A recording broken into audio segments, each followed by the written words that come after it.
Welcome, ladies and gentlemen, as the band is very loud here. We are here for some Division I 1A basketball here. It is going to be the Kamiah Kubs against the Genesee Bulldogs. Coming in for the Kubs, they won their first game 50-21 against Potlatch, and then they lost their second game 39-45 against Prairie, and then they won their third game 55-42 against Troy. And moving on to the Genesee Bulldogs, they won their first game 42-37 against Troy, and here their second game they lost 36-66 against Lapwai, and finally they won their third game 67-54 against Potlatch.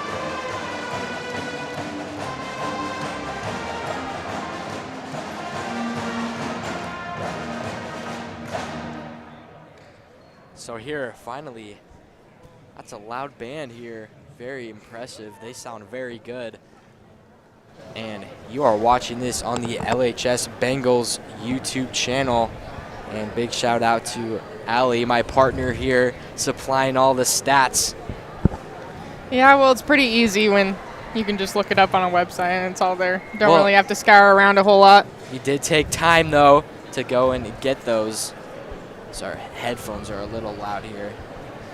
That band sure did sound good. And so we are set for some 1A D1 basketball. Again, the Kamiah Kubs against the Genesee Bulldogs. We're going to hear some starting lineups, the national anthem, and then finally we're going to get towards the tip-off, as this game, the winner of this is going to battle for second, and then the game after that, the winner, help me out here. Okay, so the game after this one is the championship. The winner of that game gets first place, moves on to state. The loser will play the winner of this game to go for a chance at second place and another spot at state. There we go. Thank you. So this game winner battle for second place. Still a chance to go, and as the buzzer sounds right now, we are set for some starting lineups. Good evening, ladies and gentlemen. Welcome to Or maybe the national anthem goes before starting lineups. Yes. So we're going to step aside and we're going to hear this national anthem, I'm assuming by this band, and we will be right back.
And a great job from that Genesee band.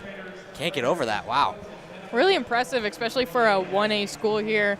They can really match up with a lot larger of a school, maybe even 5A, like our level. And technical difficulties with our camera getting up. as we're going to get the starting lineup for both Kamiah and Genesee here momentarily. Question is which one we're going to start with. That is the question. First for the Cubs is sophomore The Cubs.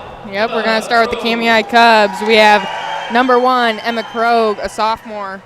For the Bulldogs, the junior Then for the Bulldogs, number 1, Riley Leisman, a junior. For the Cubs, the senior, number 3, Laney. For the Cubs, number 3, Laney Landmark, a senior. For the Bulldogs, the sophomore guard, number 2, Monica. For the Bulldogs, number 2, Monica Subert, a sophomore. For the Cubs, the senior, number 14, Mariah. For the Cubs, Mariah Porter, number 14, a senior. Bulldogs, the senior forward, number 5, Aubrey. For the Bulldogs, number 5, Audrey Barber, a senior. For the Cubs, the senior, number 20, Carly. For the Cubs, number 20, Carly Skinner, a senior.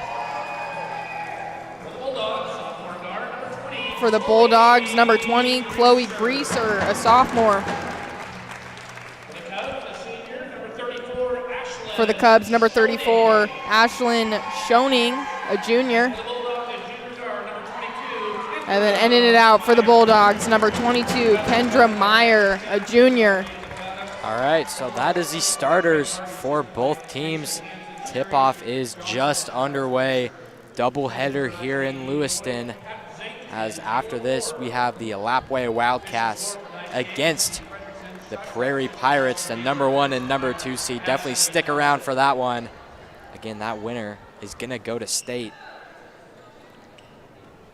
Tip-off is underway. For the Bulldogs, we have Greaser tipping off. And then for the Cubs, we have Skinner. Height looks pretty even between both of them. Just which one has the higher vertical, I think. So both teams did play on Tuesday, and a couple key players for the Kamiah Cubs is number 1, Emma Krogh, and number 3, Laney Landmark. Definitely the 2 stars of the Kamiah Cubs, and they're just dominant, and they have a great connection on the court. And the ball's up, and Kamiah gets a hold of it. Landmark, now Krogh. Krogh drives in, goes for the 2, and it's no good. Nice rebound there. Subert now with the ball, looks ahead to Greaser. Greaser goes up for 2, and it's also no good. Krogh gets the rebound, looks ahead to Schoening, and now to Landmark. Landmark goes up for 2. Back and forth, and the foul's called. Yeah, haven't really seen any offense plays yet here. Just a lot of, like you said, just back and forth action. And that foul will be on Landmark of Kamiah. No. She's at the Of line. Genesee. So that'll go on Lesman. Landmark's first one's up, and it's good. And scoreboard is turned off. Her second one's up, and it's also good. Gonna take a little. And scoreboard needs to be plugged in there. Yep. We have a loose cord there. And so hopefully that does not mess with our score bug. I know it has in the past. So bear with us if that does affect as we get this all straightened out. It looks like the scoreboard is gonna work, because normally we have to like reset the score bug and do all that fun stuff. Inbound now for Genesee. Leisman with the ball, looks all the way ahead to Meyer. And Meyer tries going to Subert, but pass is a little inaccurate. It's going to go out of bounds. And Landmark now inbounding. Looks all the way ahead. A really long pass to Skinner. Now back to Landmark up top. Nice bounce pass to Krogh on the inside. She can't keep hold of it, though. It's going to be Genesee's ball. Meyer now with the ball. Sees Subert. Then to Leisman. Nice lob pass. And the 2 is good for Barber. That was a good offensive possession by Genesee there. She gets a steal and some momentum there, and lost the ball, hits the ground hard, and she's grabbing her face. Is Lesman. No. Lesman is standing up.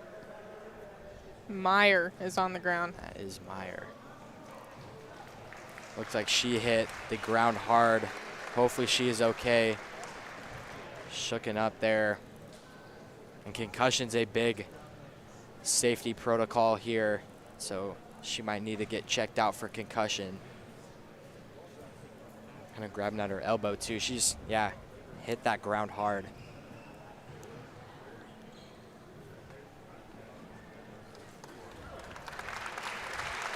So far, though, both teams coming out really strong. Definitely a really fast-paced set.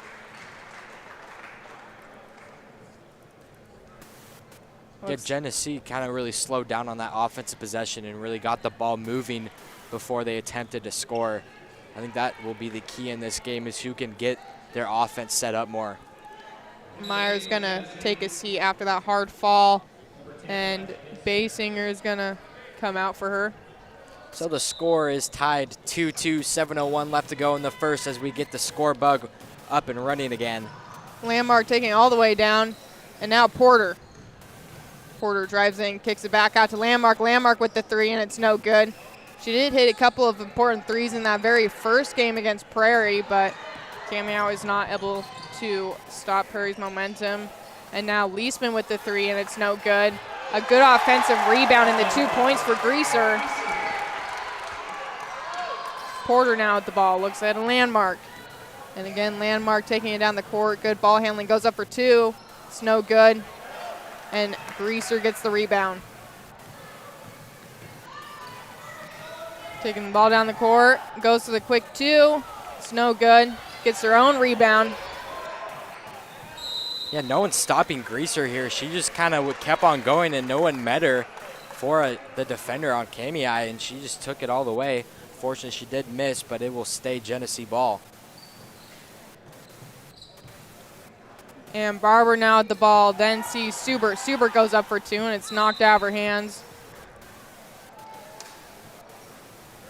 Not sure who knocked it out, but overall good defense from Kamiah there. And Leisman with the ball. Looks inside of Barber. Barber gets fouled on the way up. It's going to be at the line for two. And Skinner fouled her for the Cubs.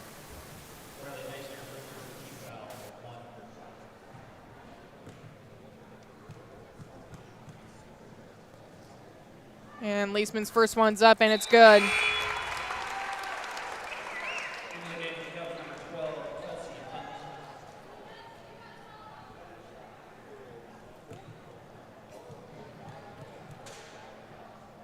And her second one's now up, and it's also good. Yeah, Genesee on a 6-0 run. Nobody responding for Kamiah. Score is 6-2 Genesee, 5:55 to go here in the first. And Porter with the ball. Looks in the corner to Hunt. Then Landmark. Landmark with the three, and it's just short. Landmark's a very good shooter on Kamiah. You definitely don't want to leave her open, but she did miss that three. Porter now at the ball, drives in, goes up for two. Throws it out of bounds. It's going to be Genesee's ball. Looks like we have Leisman inbounding.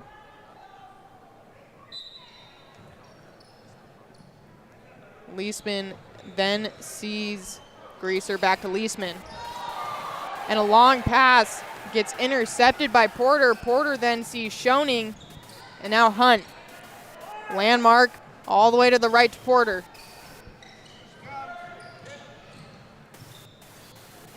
Porter swings across to Hunt. Now Schoening. Landmark now up top. 12 seconds left on the shot clock. Porter now. This is the first long possession from Kamiah, really milking out that shot clock. However, I think it's because of how well Genesee's defense is doing. Porter with the three, and it's good!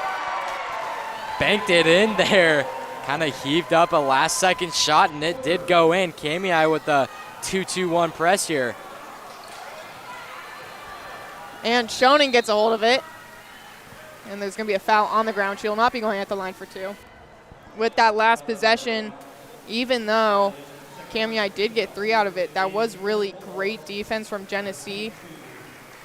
Kamiah would try going for the easy 2, and because of how well their defense was going, they would sort of get stopped and forced to kick it back out. Yeah, definitely give credit to that Genesee defense. They are locked in tonight.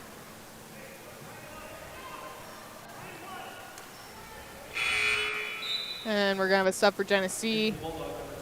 Basinger will be coming out onto the court, and I'm not sure who she subbed in for. Landmark inbound, and nice lob pass to Schoening. Then to Porter, back up top to Krogh. Krogh with the long 3, and it's no good. Almost a pass to Schoening, and she goes up for 2, and it's no good. When Krogh and Landmark are on, they are on. They were definitely on 2 nights ago, and they just couldn't miss from anywhere on the court. Landmark now inbounding. Sees Hunt. Hunt with the quick fake and goes up for 2. It's no good. And Subert gets the rebound. Then sees Barber. Barber with the pass to Basinger. Then to Meyer. Meyer with the 3. And it's no good. Landmark gets the rebound. And passes it to Schoening. Schoening all the way across to Porter. Porter with the open 3. And it's long. Basinger gets the rebound. Landmark was triple teamed there in the front court. I'm surprised she didn't find anyone wide open. And Subert throws it up. It's no good. Greaser gets the offensive rebound. Hit the bottom of the shot clock there. It'll be out of bounds. Kamiah ball. And we have Hunt inbounding. And a full court press from Genesee here. Landmark gets it. Drives right past Basinger. And there's going to be a foul. Offensive foul looks like on Krogh of Kamiah. And Basinger will be inbounding it. Sees Greaser, then to Barber. Now Meyer, back to Barber. Barber goes up for 2. She misses. And Landmark now with the ball. Now to Hunt. Porter. Porter then sees Schoening. Schoening throws it up. Krogh gets the offensive rebound. And with her shot, she gets fouled. She's going to be at the line for 2. The foul was on Basinger. And we will keep updating you on that score. The score is Kamiah 5, Genesee 6. 3:24 here to go in this first quarter. 3 team fouls for Genesee and 2 for Kamiah. So just a quick score update as we're trying to get that scoreboard back up on the screen for you guys. And Krogh's first one's up, and it's long.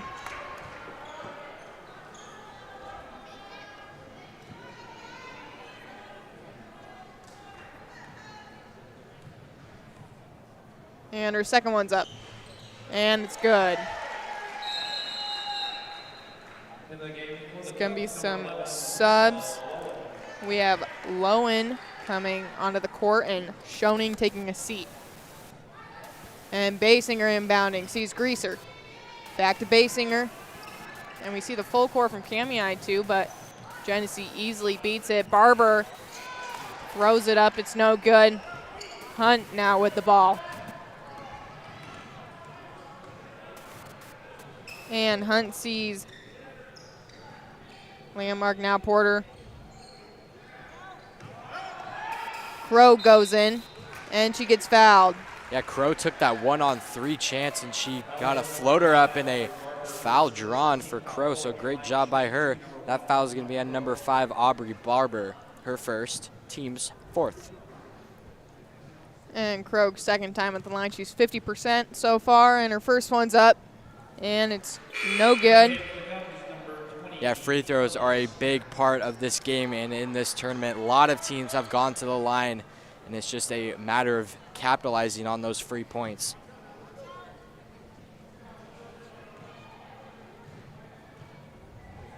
And her second one's up. And just long, and Greaser gets the rebound. Looks ahead to Basinger. Now to Suber. Suber goes up for 2, and it's good. Genesee has a great transitional offense. They're able to beat Kamiah quite a bit, and that's where the majority of those points are coming for Kamiah. They sort of catch Kamiah flat-footed, and they're easily able to go down the court and be open for a shot as Crow gets 3 points. Yeah, I mentioned that before. She normally sinks those threes, and you definitely don't want to leave her open behind the arc. She just need a little bit of a warm-up the first 6 or so minutes of this game.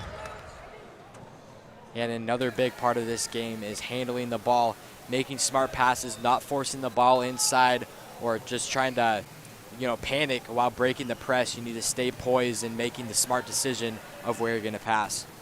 And Hunt now with the ball. Sees Krog in the corner, goes in, and she travels. Yeah, those self-inflicting turnovers are just kind of demoralizing as a team. Those things that you can control and the things that you practice, and when they don't convert into a game, it's just kind of frustrating for a team. Subert now with the ball. And it's picked up by Kamiah. Landmark taking it down the court. Goes up for 2, and it's good. Yeah, Landmark playing with that cast on her left hand. I mentioned that in the last game. It's just very impressive how she's able to battle through it. She's battling through some sort of injury as another travel there in this game. Yeah, Crow dominating. Crow and Landmark, just a powerful duo here for Kamiah. And a large number of subs for Genesee. And Lowen inbounds to Landmark. Landmark picks up her dribble. She's panicking a little bit, sees Hunt on the left side. Hunt sees Lowen, then to Krog. Krog with the long 3, and it's long. And there's going to be a foul on 20, Skinner. And another quick score update. Kamiah 11, Genesee 8. Minute 33 here in the first quarter. One more foul. That'll put Kamiah in the bonus. Still trying to get that scoreboard operated after it got unplugged. And Greaser now with the ball.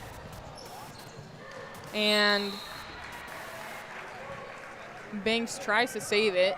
She's not able to. And looks like we have Landmark inbounding.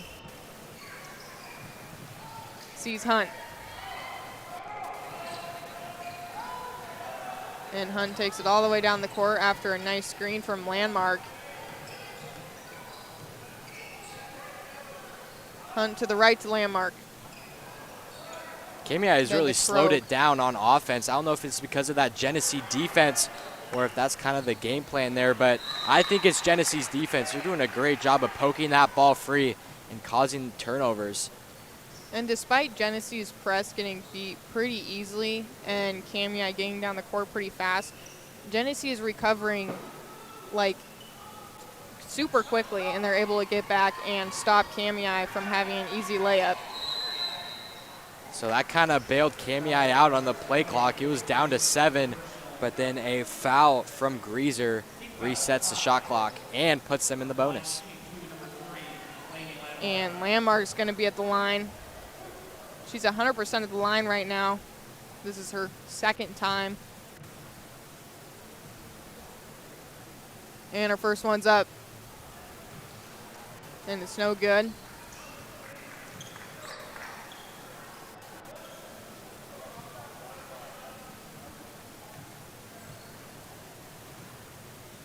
And another thing here with the donations, every time someone makes a donation, an animation to Joe Bengal will pop up on the screen. So we were working on that right before this game and during our sports broadcasting class. So if you want to see all the different animations that Joe Bengal does when you donate, you will see it here. And Greaser goes up with it, and it's no good. And a fight for the ball is going to end up in a jump ball.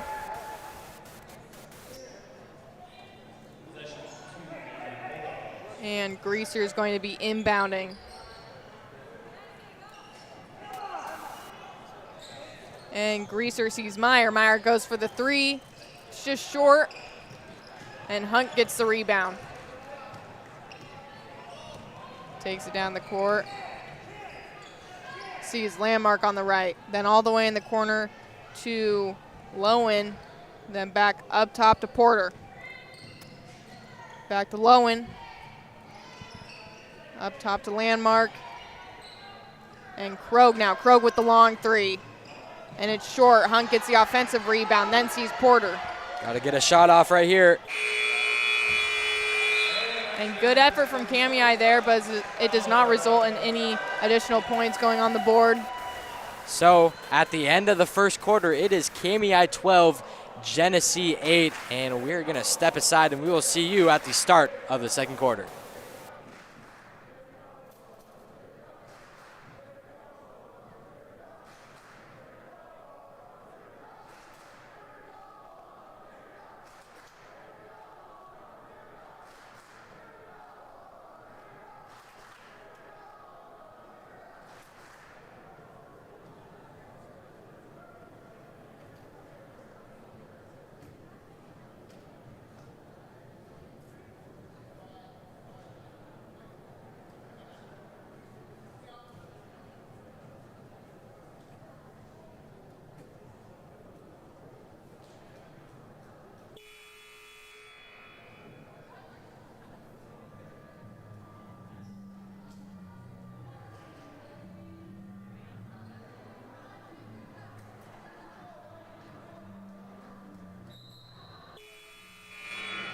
So the buzzer sounds indicating the start of the second quarter. It's going to start out with Kamiah ball.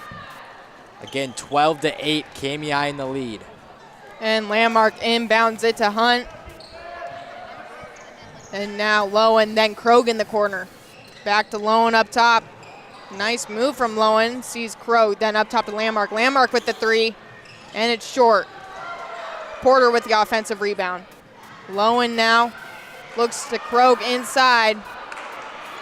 And Krogh gets their own rebound, throws it back up again, and it's no good. Hunt with the offensive rebound, then to Porter. Lowen up top, then Hunt all the way in the corner. And Porter now, back to Hunt. Quick bounce pass to Lowen, then Porter on that right side, back up top. Swinging all the way around, inside to Krogh. Krogh now with the two. Fantastic ball movement by Kamiah, moving it around the perimeter, finally inside to Krogh. And that is just textbook perfect offense. And a great block from Porter there. Another thing you could think that amazing offensive possession for Kamiah was their offensive rebounds. Porter with the three, and it's just short. And another, close to another offensive rebound. It's going to be a travel. Yeah, and I don't know what the Kamiah head coach said between the first and start of the second quarter, but it is really working. Kamiah is looking very strong. Yeah, with that. Or the other last possession, Kamiah had maybe 3 or 4 offensive rebounds. Greaser now with the ball. Then sees Banks, and it's going to go out of bounds. It's going to stay the Bulldogs' ball, though.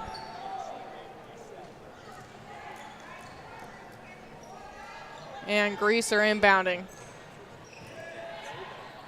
Sees Subert, then Leisman up top, inside to Barber. Barber goes up for 2, and it's no good. And a jump ball is going to be called. It's going to be Genesee's ball again. Yeah, Kamiah with the bend but don't break defense. They're letting Genesee shoot the ball, but not much going here for Genesee.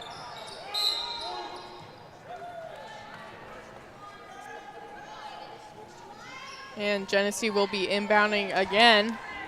Leisman sees Greaser, back to Leisman. Greaser with the 3. And it's no good, off target. Krogh gets the rebound, and now Landmark with the ball. Sees Schoening, then on the left to Hunt, in the corner to Porter. Porter drives in, kicks it back out to Hunt.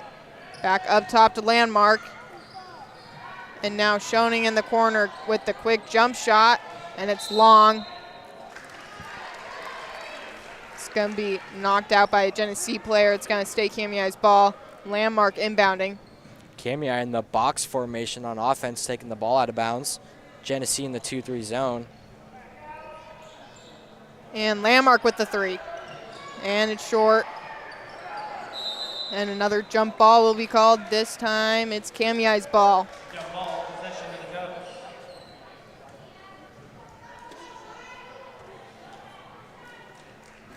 And we have Schoening inbounding.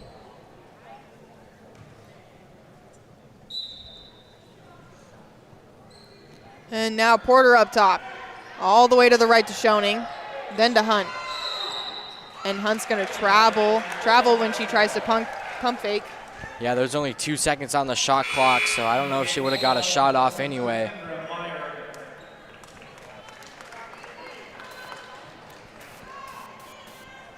And a couple of subs for Genesee, but now it's Greaser's ball. And she's gonna see Leisman, then Meyer. Now on the left to Subert. Leisman now in the corner. Kicks it back out. Yeah, that was a smart move by Greaser there.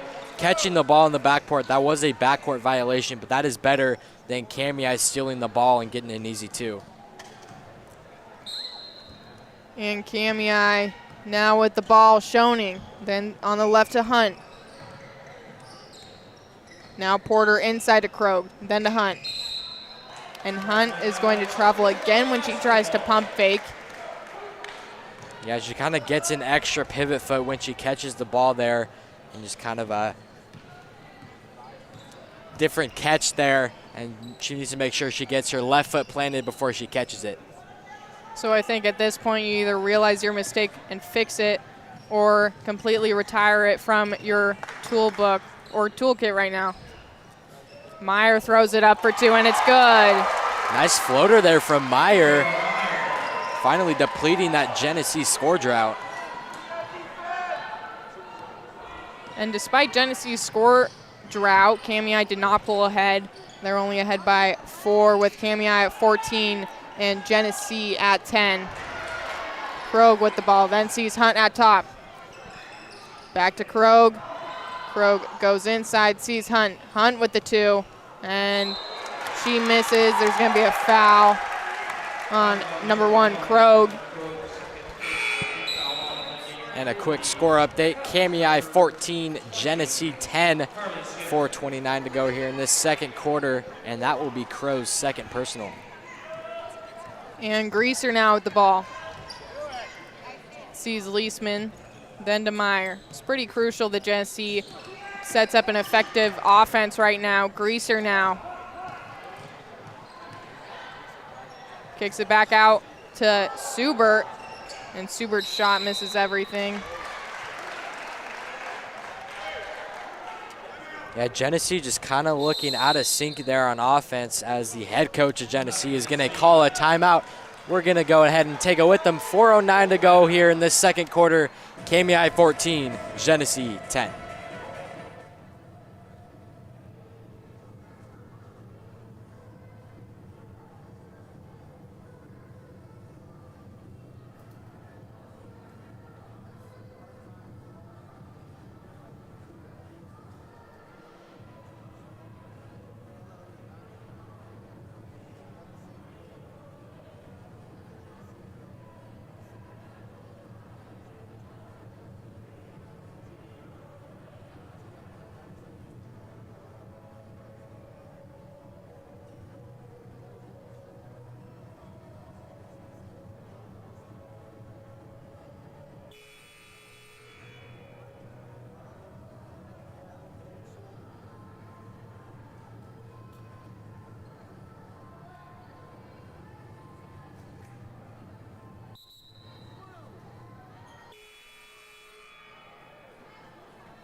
And we're back after that quick timeout. We have Greaser inbounding for Genesee.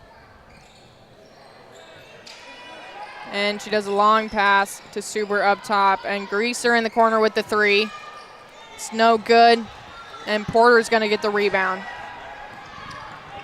And she looks ahead to Landmark. Landmark then to Krogh. And that really could have been a perfect play if Krogh could have handled that ball a little better. Yeah, she was fouled hard there by Barber. Second personal at the line, shooting So I guess that's my bad. It wasn't the ball handling that messed her up. It was the foul. But Krogh will be at the line. She's 25% at the line right now. Her first one's up.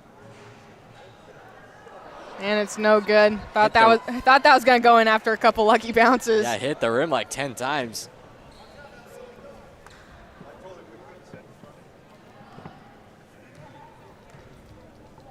And her second one's up. And it's also no good. She will go 1 for 6 at the line. And Suber now with the ball. Sees Leisman up top, then Greaser. Then back up top to Meyer. Meyer with the 3. And it's just long. Close to offensive rebound, but Kamiah gets a hold of it. Schoening goes right around Meyer of Genesee. Schoening down the corner, looks inside to Porter, then a quick bounce pass to Krogh. And her shot's no good. Greaser's going to get a hold of it. That was a beautiful pass into Krogh there, but she was just met by 3 Genesee defenders. And Meyer goes up with the 3, and it's no good. Landmark gets a hold of it, drives all the way inside. Yeah, the entire bench of Genesee wanting to travel there, but an offensive foul called on Skinner of Kamiah.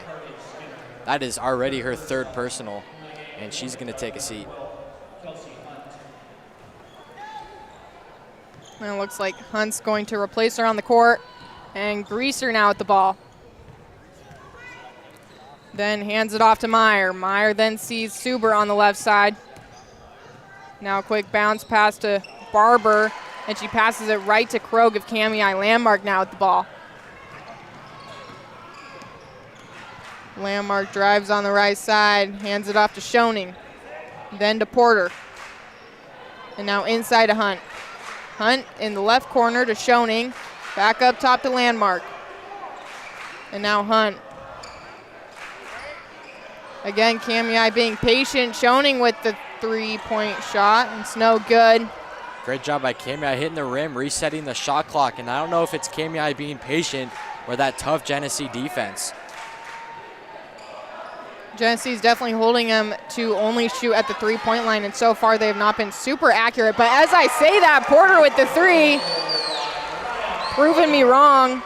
Great shot by Porter there. As you said, Kamiah was very patient on that, waiting for a good shot. And Meyer now with the ball. And she throws it right to Landmark, then looks ahead to Schoening. Schoening takes it down, goes up for 2, and it's no good. Barber gets the rebound. Passes it to Meyer, and the pass is a little too risky. It's knocked out. And there's going to be subs for Genesee. Suber and Meyer will take a seat, and Barber will also take a seat. And we have Basinger, Greaser, and Banks now on the court. Greaser with the ball. Looks to the right to Basinger, then up top to Leisman. Inside to Greaser. Leisman now, and Basinger with the 3. And it's just short. It's going to be a tipped off by a Genesee player. It'll be Kamiah's ball. Kamiah just really dominating on offense, but only have a 17-10 point lead over Genesee. It kind of feels like a bigger, wider lead for Kamiah than just 7. Especially because they've held most of the possession this game. But again, you can thank the Genesee defense for that. And Schoening with the ball. Then to the right to Landmark, then inside to Krogh. Krogh goes up for the 2, and it's no good. Genesee gets the easy rebound.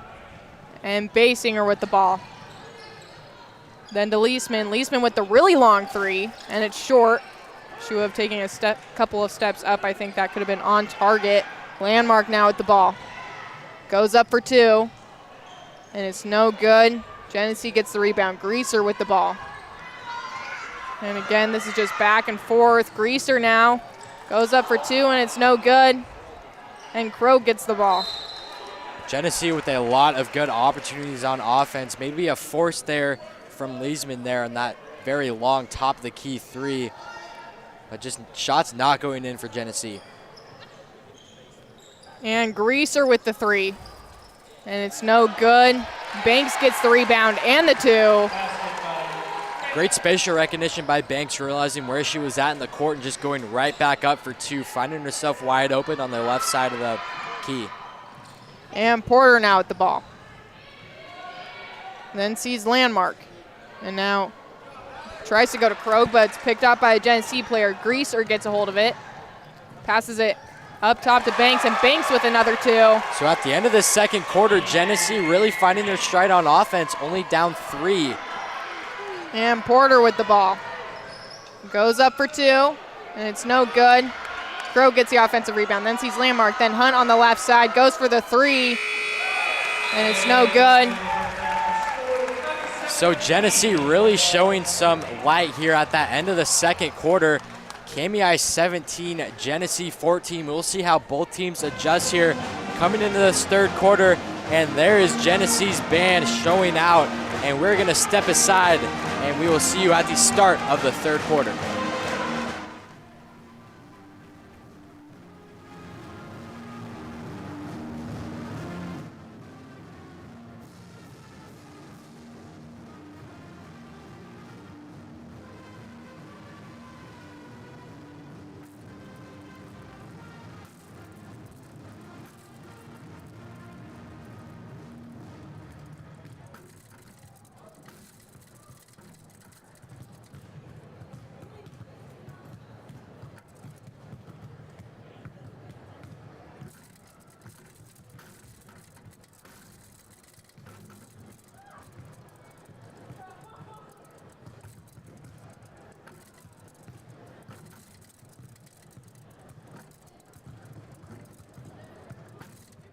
Lewis Sport Physical Therapy. We are a locally owned and operated clinic. We support our valley through volunteer work and sponsorship of events and charities. We have multiple orthopedic board certified and the only sport board certified and vestibular certified therapists in the valley. Our therapist mission is to support, protect, and enhance those here in the Lewis-Clark Valley. We work to create, promote, and sustain the highest quality physical therapy services in the valley. Sport Physical Therapy for work, for sport, for life.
are back here after the second half. We finally got the scoreboard, as you see at the bottom of your screen. It is Bulldogs 14, Cubs 17. And a big shout out to Marty 5 giving that super chat, supporting the Bengal network here. And if anyone else would like to give donations, it'd be greatly appreciated. And if you have not yet subscribed at the LHS Bengals YouTube channel, that would be greatly appreciated. Any support is great here, as what else is great is this Genesee band. They are loud. Great. And even with the band, the entire fan base of Genesee is insane. They're filling up this entire half of the bleachers.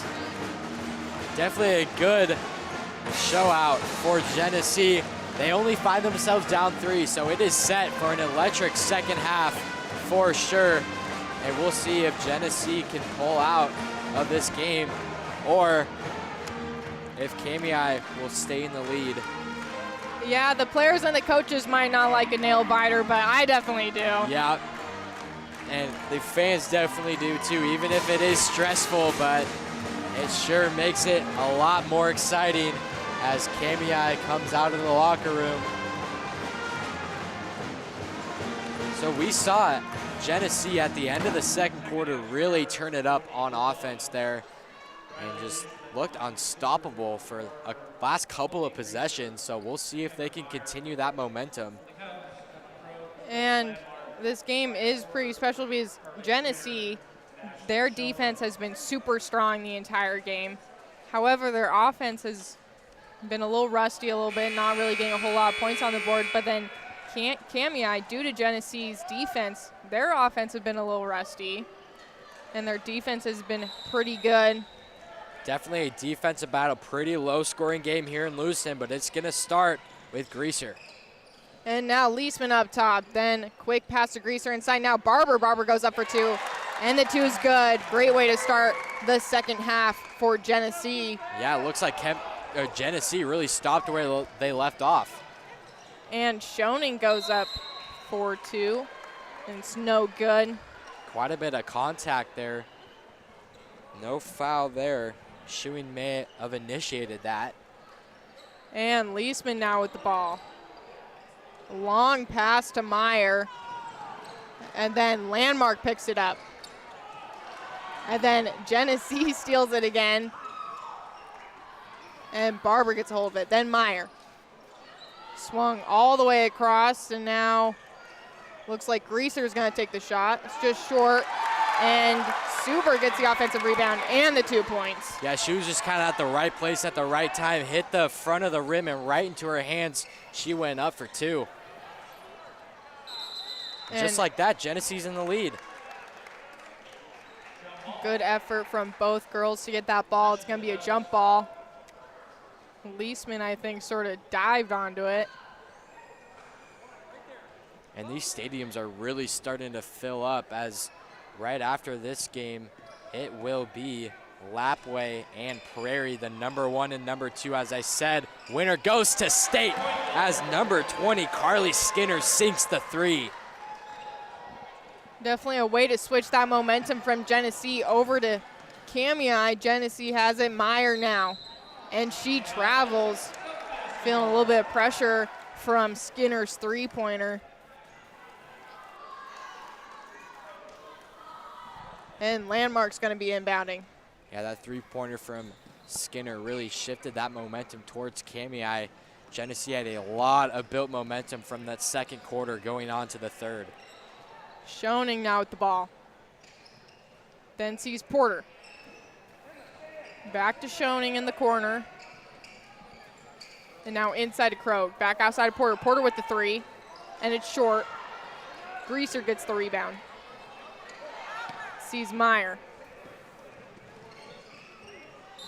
And Krogh knocks it out of bounds. It's going to be Leisman inbounding. Yeah, great hands by Krogh. We normally mention her offense, but they're showing her defense capabilities there. And Meyer now at the ball. Looks inside, and Greaser with the 2 points after the ball falls in the basket. Porter now. All tied up here in Lewiston Porter drives inside, gets fouled on the way up. She's going to be at the line for 2.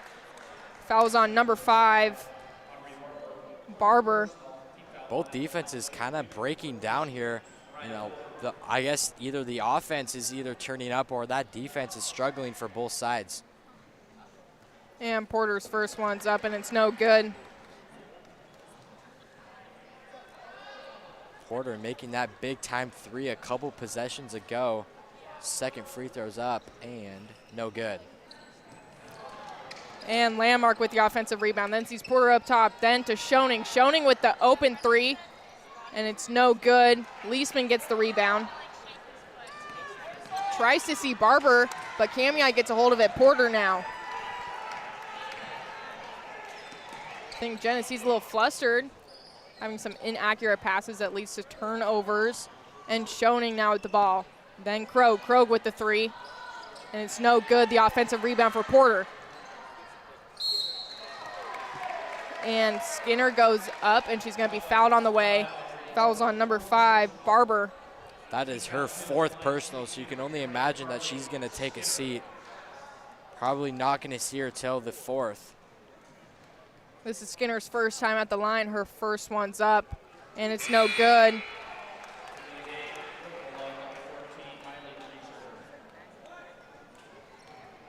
If Skinner can get this second one to sink in, that will put Kamiah into the lead, and she does. Yeah, I could definitely see a lot of lead changes happening in this second half. 1-score game here. Genesee finds himself down 1. And Greaser now at the ball. Goes up, and she's fouled on the way. Going to be at the line for 2. Yeah, in between 2 Kamiah defenders. A great move by Greaser there. And the foul's on, I'm not sure who the foul's on. 20, Skinner. And that is her 4th. So 2 players with 4 personal fouls. And she's predictably going to take a seat, and Hunt's going to come out onto the floor for her. And Greaser's second one's up, and it goes in. So Genesee is going to call a 30-second timeout, and we're going to go ahead and take it with them.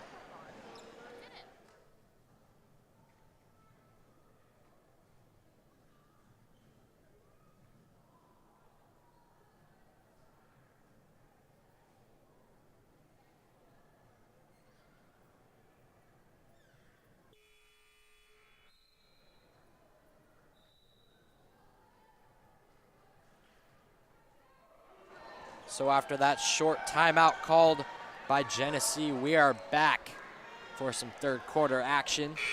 It's going to start off with Kamiah with the ball on offense. 5:12 to go here in this third quarter. Kamiah 21, Genesee 22. And Schoening inbounds it to Landmark. Taking it down the court with ease. Then sees Hunt. Hunt on the right to Schoening. Schoening goes inside, then sees Hunt.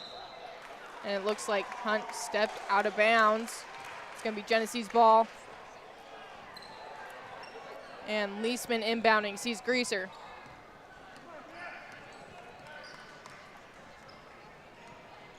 Greaser sticking up top, drives to the right, hands it off to Subert. And she loses it to Kamiah. Schoening now at the ball, goes up for 2, and it's good. Yeah, Schoening didn't have any numbers. There's 2 defenders on her. She decided to take it all the way, and she was good for 2. And Leisman with the ball, then to Meyer. And Meyer hands it off to Subert. Then on that right side of Leisman with the 3, it's short. Rogue with a nice rebound there for Kamiah. Then sees Landmark.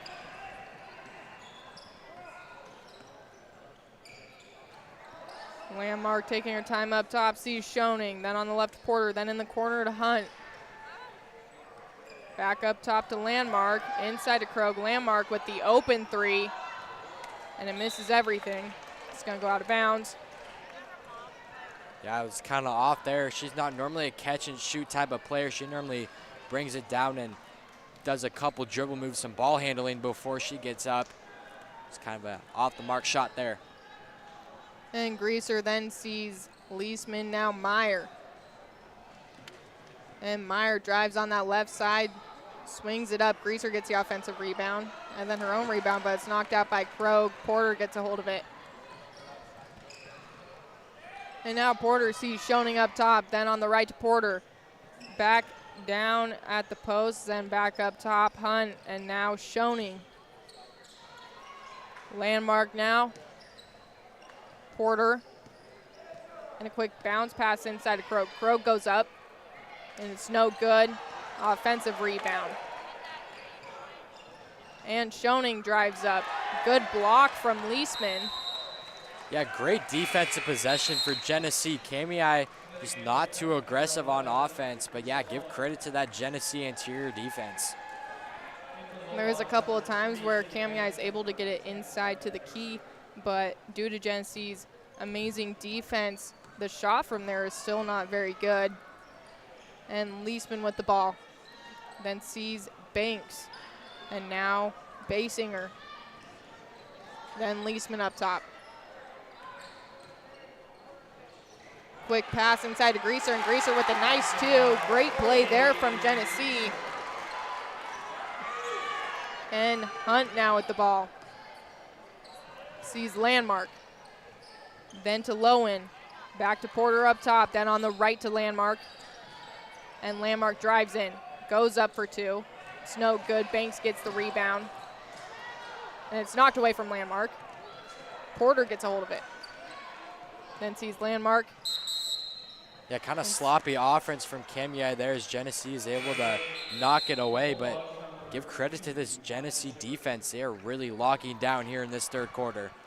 And when Porter picked up the ball there, she sort of forced it to Landmark on that left side, but Krogh did seem open inside the key there. And now Hunt up top. Then Porter on that right side, inside to Krogh. Krogh goes up, and she's fouled. She's going to be at the line for two. Foul's going to be on number 1, Leisman. And Krogh, this is her third time at the line, and she's 1 for 6. That is Leisman's third personal, so not a ton of fouls in this game, but they have all been from these same players. And Krogh's first one's up, and it's short.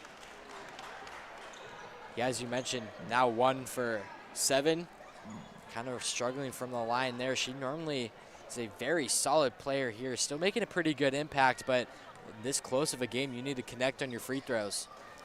And her second one's also no good. Hunt gets the offensive rebound, throws it back up, and that one's also no good.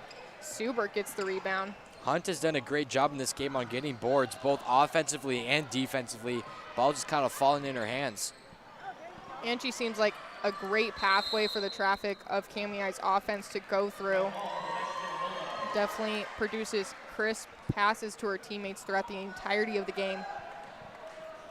We've also seen a lot of jump balls, a lot of aggression, lots of diving on the court. Just a good hustle from both sides of the floor.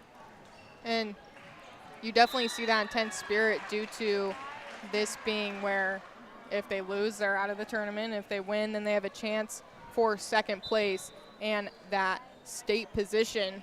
Yeah, definitely a lot on the line. Very big crowd. A lot of noise, especially this band when they play. And Banks with the ball, throws it back up. Kamiah gets a hold of it. Landmark now. Landmark looks to the right to Hunt. Now to Porter. Then inside to Krogh. Krogh can't keep a hold of it. And it's going to be another jump ball.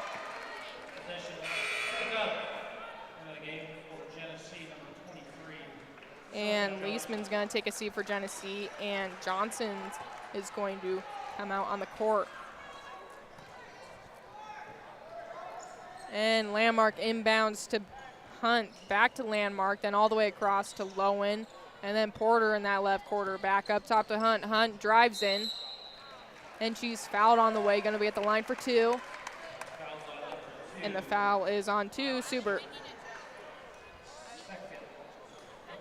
4 team fouls for Genesee, but with only 1:22 left to go in this third, not too worried about Kamiah being in the bonus. And Hunt's first one's up, and it's no good. See a replay there. Just that swarming Kamiah defense. Schoening's now on the court for Kamiah, and Porter takes a seat. Hunt's second one is now up, and it's long. Schoening gets the offensive rebound. Then to Lowen, then to Landmark. Now quick bounce pass to Crow, then back out to Hunt. Hunt with the open three, and it's no good. Greaser gets the rebound. And now Johnson. Quick fight for the ball. Landmark gets a hold of it. Goes up for two, and she's fouled on the way.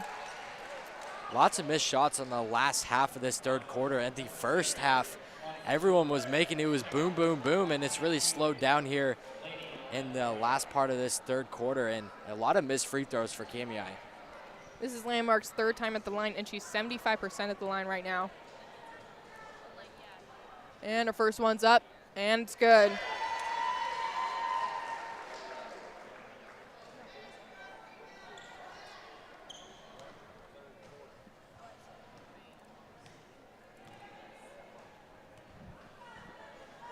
And her second one's now up, and it's no good. Going 4 for 6 at the line, 66%.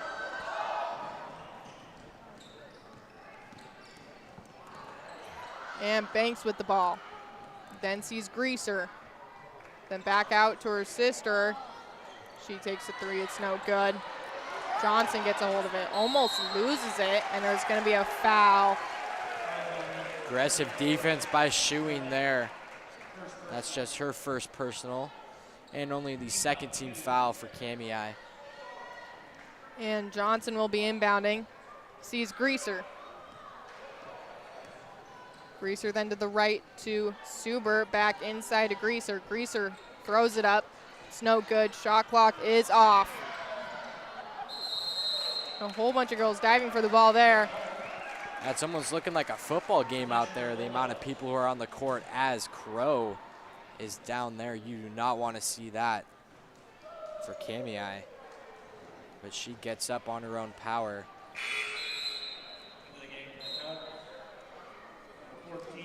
And she's going to take a seat. Definitely as a precautionary measure. Give her a little bit of a rest after that hard hit. Greaser inbounding. And Hunt tips it off. Greaser will be inbounding again. Let's see if she has a little more luck this time. Greaser with the long pass to Banks. And again, ladies on the ground. This time it'll go to Genesee. That has been a very long Kamiah possession. They have been on the right side of the court for quite some time. And Schoening now with the ball. Looks to the left to Porter, then in the corner to Hunt. I think the fans were wanting to travel there. Schoening throws it up, it's no good. Suber gets the rebound, takes it down the court, and launches it, and it's no good. So after 3, it'll be all tied up at 24, and we will see you at the start of the fourth quarter.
So here, ready for some fourth quarter action, all tied up at 24.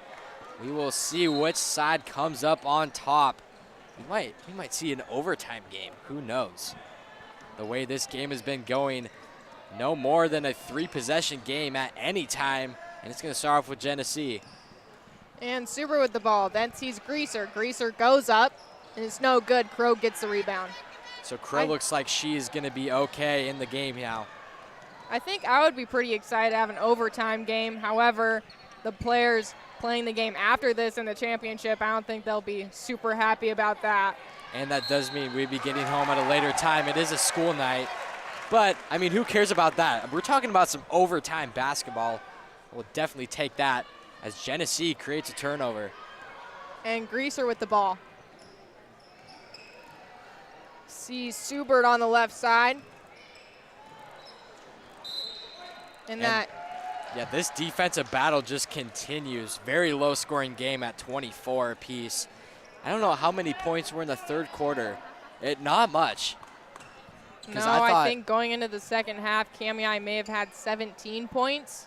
Yeah, so very low-scoring third quarter. We'll see who scores more in this fourth, as almost another turnover for Kamiah, but a foul will be called. Looks like it's going to be on number 22, Kendra Meyer, her first. And Landmark will be inbounding. Sees Porter.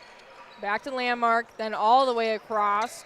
Back up top to Schoening. Landmark now inside to Krogh.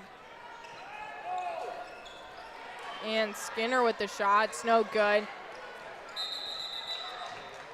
It's going to be a jump ball. That was a pretty quick jump ball call. I don't know. It looked like she was able just to rip it out of her hands, but it'll stay Kamiah ball. I also don't know how many times the refs had to call a jump ball this game, but it's been a lot. Yeah, for sure. And some subs for Genesee. Barber will be on the court, and Greaser will take a seat. And Porter inbounding. Sees Schoening. Then to Skinner. Back in the left corner to Porter. Porter with the three, and it's good! I haven't seen a lot of threes in this game, but 2 from Porter here. And it's better late than never. Greaser with the ball. Sees Meyer. Meyer goes up, and Skinner gets the rebound. Landmark now with the ball. And Schoening gets a hold of it, goes for the three, and it's long. There's going to be a foul on the ground.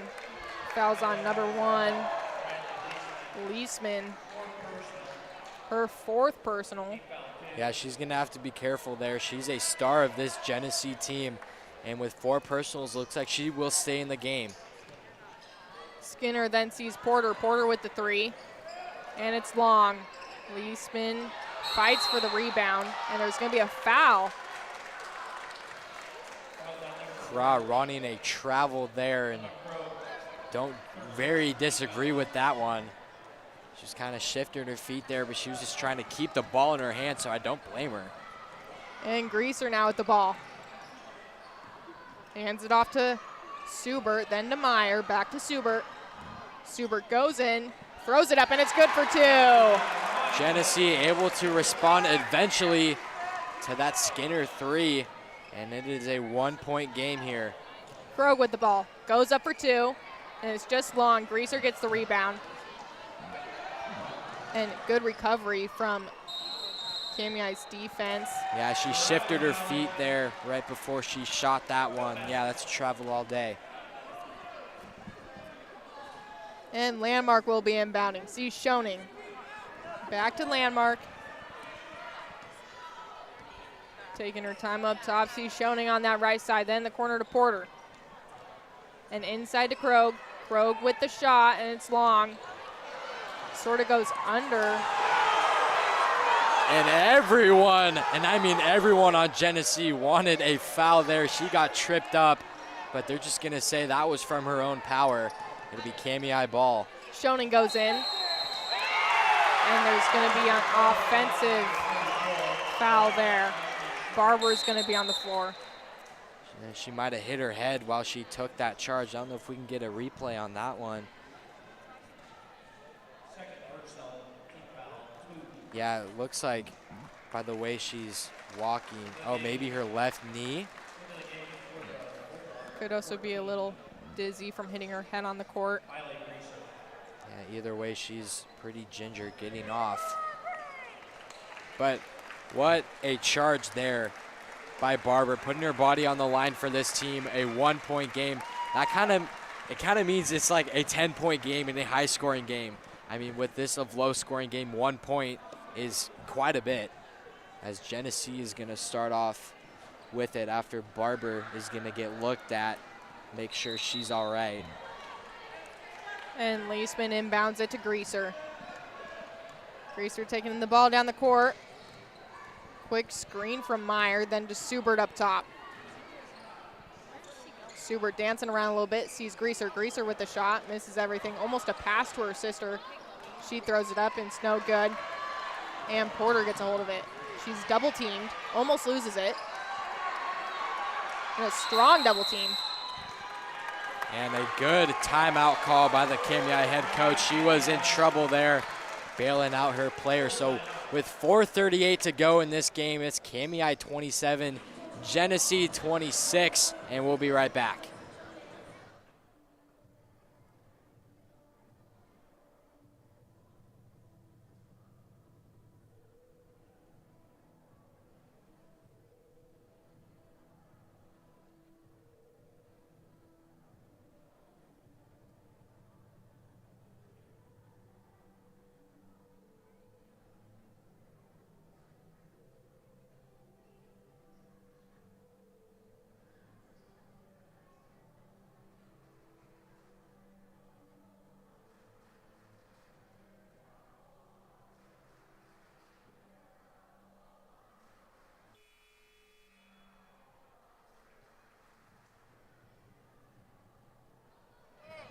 As we hear some Genesee Bulldog chant from all the Genesee fans, and there are quite a bit of them. It will start off with, I believe, Kamiah ball. Landmark now at the ball. See Schoening on that right side. She drives, then kicks it to Porter. Now Skinner in the corner with the three, and it's good! That is a big-time three from Skinner there. Like I said, the small points that they're ahead are really big as Genesee looks to answer. Greaser now at the ball, kicks it back out, and it looks like Subert's going to be tripped up while driving inside. This is quite the physical game here. Lots of ladies on the ground. Lots of people getting injured as well, as we see a replay there. Hard foul, hits the ground hard. Looks like she's all good. And Greaser inbounding. Looks to Subert. And there's going to be a foul. Yeah, that's going to be on number 12 of Kamiah Hunt. Greaser inbounds to Meyer. Meyer then looks inside to Greaser. Back out to Greaser. Kicked up top to Leisman, and she travels. Definitely the unforced error that you do not want to have at this point in the game. Yeah, just the self-inflicted turnovers, as I mentioned before, really just shoots him in the foot here. And Hunt now with the ball.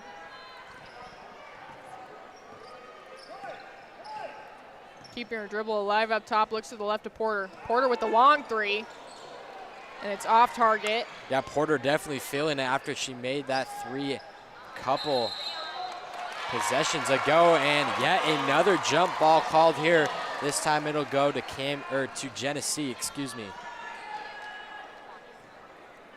And see that replay there. Yeah, great job. Greaser with the ball, kicks it to Meyer, then inside. And Leisman with the two. Yeah, big time two by Leisman there. That comes up big for Genesee. Schoening with the now with the ball, then sees Porter, then the corner to Hunt. Hunt then sees Krog. Krog drives in, goes for two, and it's no good. Offensive rebound, and two for Porter. Yeah, you can't allow Porter to go there if you're Genesee. Just kind of a break in the defense there, and a wide open two in the paint. A great versatile player. We see her hitting shots outside at the three and inside for the two. And another jump ball, probably the 20th called this game. Yeah, I don't think that's an overstatement either. And Landmark inbounding. Sees Hunt. Back to Landmark. Landmark with some haste, taking it down the court. Sees Porter. Then up top to Schoening. Yeah, the clock is Kamiah's friend here. Krogh with the three. And it's no good. Her threes have sort of been off all night. And Jump another ball. jump ball. What's new? And Greaser with the ball. This is almost a must score for Genesee here.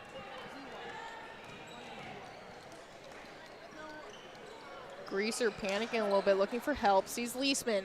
Back to Greaser. Greaser goes up, and it falls in for two. Big time bucket for Greaser there. Krogh now at the ball, sees Landmark. Genesee with the one-person press, but Landmark able to break it with ease. Porter now. Kicks it up top to Hunt, then in the right side to Schoening. I think she thought about the three for a second, decided not to. Now Landmark back to Porter on that right side. I think she thought for the jump shot. Schoening now goes for the layup. It's no good offensive rebound. And now Landmark, her shot's also no good. Many gaps in that Genesee defense, but Kamiah not able to capitalize as that wide open lane is up and good. So finally, Kamiah is able to capitalize on the gaps on the Genesee defense. And Schubert, looks like there's gonna be a foul. Foul on 12. And that puts Genesee in the bonus for the remainder of the game. Only a minute 33 to go, but that could come up big. Schubert at the line for the first time tonight. Her first one's up and it's no good. These free throws are crucial for both teams right now. Yeah, she can make it a one-possession game if she makes it here. And her second one's up, and it's good. 50% at the line. And Genesee is gonna call a full timeout, so we're gonna step aside here. Minute 33 to go in this game. Kamiah 34, Genesee 31. One possession thriller here in Lewiston.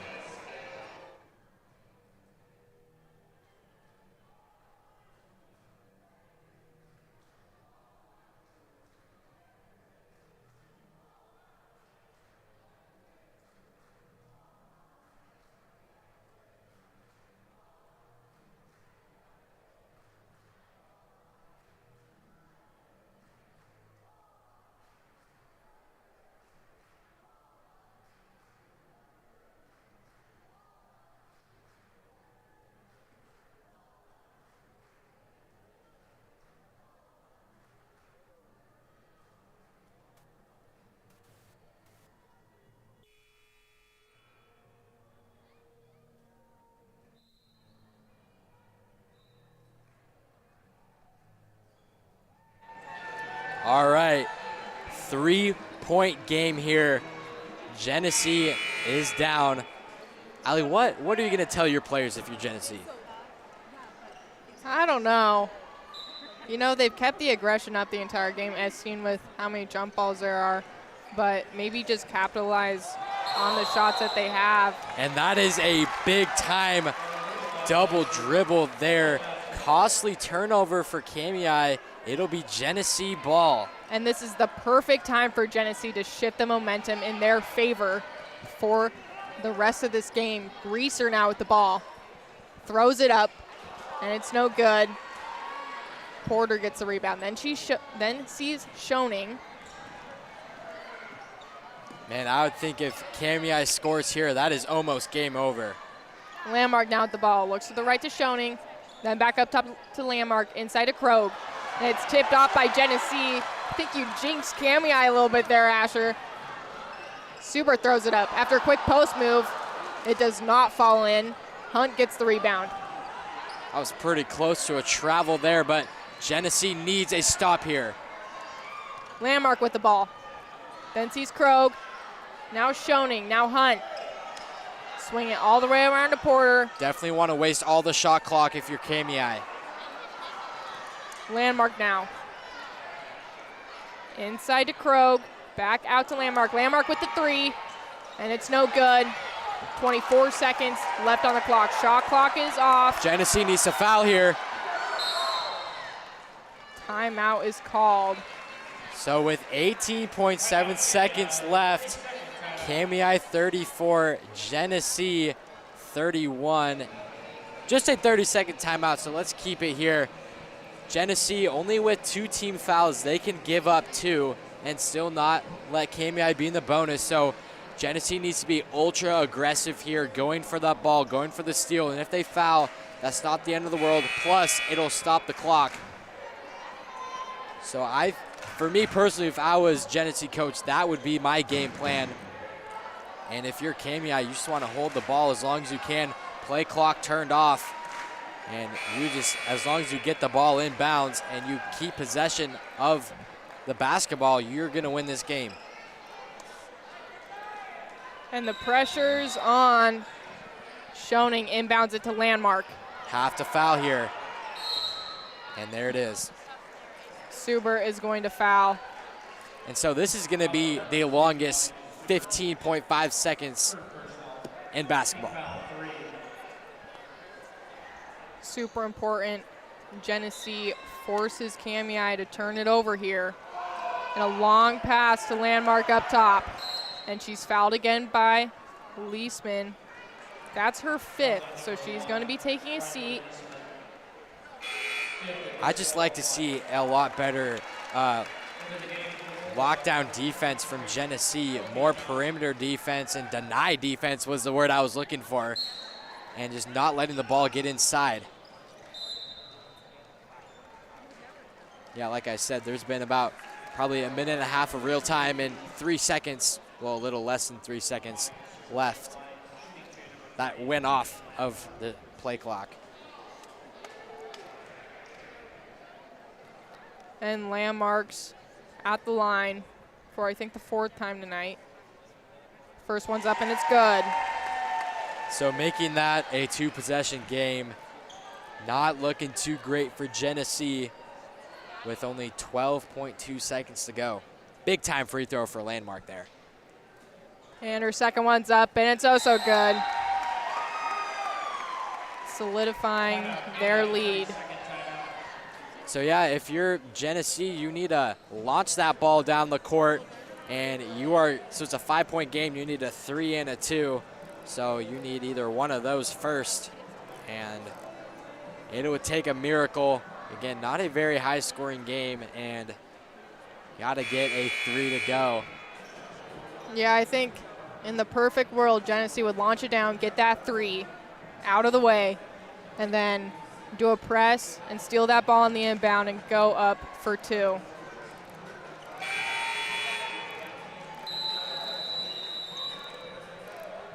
All right, so with 12.2 seconds to go, it'll be Genesee, and we'll see what the head coach of Genesee drew up.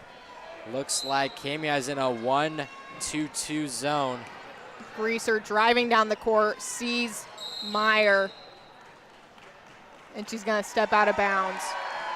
I was thinking that was a foul there. I saw a little bit of a push, and that would have been costly for Kamiah. Landmark inbounding, sees Porter, and she's fouled.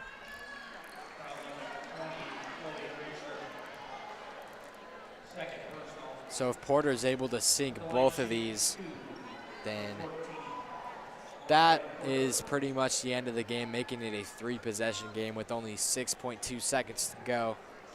This is her second time at the line. She's 0 for 2. And she sinks her first one. Yeah, very smart move by Kamiah. Everyone going back just in case an advancement happens. 1-2-2 press looks like that's what's going to turn into. And Greaser now at the ball. Sees Subert, then Meyer. Meyer with the long shot, and it's no good. And so that will end it. Kamiah 37, Genesee 31. Kind of down to the wire there. And Kamiah with a great showing, so they will play on Saturday for a chance at second place. But coming up just here in a few minutes, we have Lapwai and Prairie, and we got you covered here on the LHS Bengals YouTube channel. And a big shout out to Inland Cellular, who is sponsoring this tournament. Wouldn't happen without you guys over there at Inland Cellular. And we are going to step aside. We're going to let these ladies warm up, and we will be covered here in about 15 minutes. So stick here with us on the LHS Bengals YouTube channel.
what time it is? It is game time. More specifically, championship time. I'm sure excited. Number 1 against the number 2, Lapwai and Prairie. It is set to be a good one. This place is packed. I'm looking all around me, and there's only a few empty seats. I mean, this it has the same similar vibes to like a Golden Throne. I know that's saying like a big scale, but like it has the same vibes to it as we get set against, I said that again, Lapwai and Prairie, and we are underway. Yeah.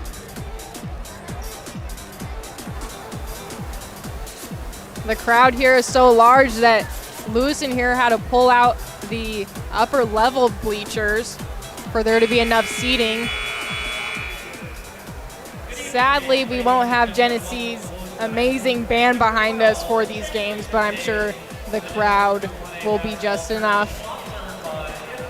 All right, so heading in to this game, Lapwai had a first round bye because they're ranked 1, and Lapwai won their second game 66-36 against Genesee, so not really facing many problems at all. And as for Prairie, it kind of looks similar. They won 76-8, wow, against Clearwater Valley. And then they also won 45-39 against Kamiah. They played in the last game, and that was a pretty close game. So we'll see how these two teams match up as we head over. I don't believe there's a national anthem. This is our second game of the night, so we're just going to see the starting lineups for both teams. And we're going to start with the Wildcats. We're going to have number 3, George, a junior. And then for the Pirates, number 2, Schumacher, a junior. Then for the Wildcats, number 4, Pawowki, a junior.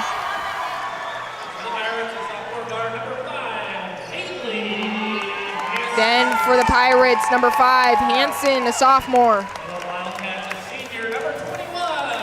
For the Wildcats, number 21, Layton, a senior. For the Pirates, number 24, Gase, a senior.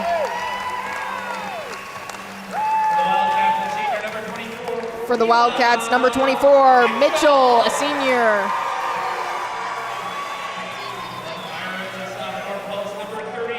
For the Pirates, number 33, Elvin, a sophomore.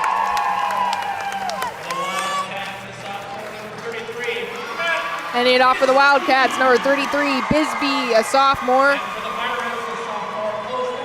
And now the last one for the Pirates, number 34, Schumacher, a sophomore. Now the winner of this game will move on with a position at state, and then the loser at this game will play Kamiah for that second place spot and that spot at state as well. And that game is on Saturday, and I believe we are covering that one too, all here on the LHS Bengals YouTube channel. So if you haven't subscribed yet, make sure you subscribe to keep up on all of the latest things Bengals, as we still have a jam-packed weekend ahead of us as tip-off is underway. We have Layton for the Wildcats and Schumacher for the Pirates. I don't know about you, Asher, but I'm pumped up for this game. Yeah, this has an electric feeling to it, and this crowd is amped up, and we are set. The Wildcats win the ball, and Bisbee goes up with it. And it looks like it's going to go out of bounds. Definitely fast-paced game.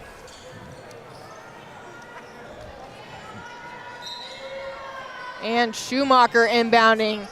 Sees Gase. Then to Hansen. Hansen's dancing around a little bit. Good defense from Lapwai.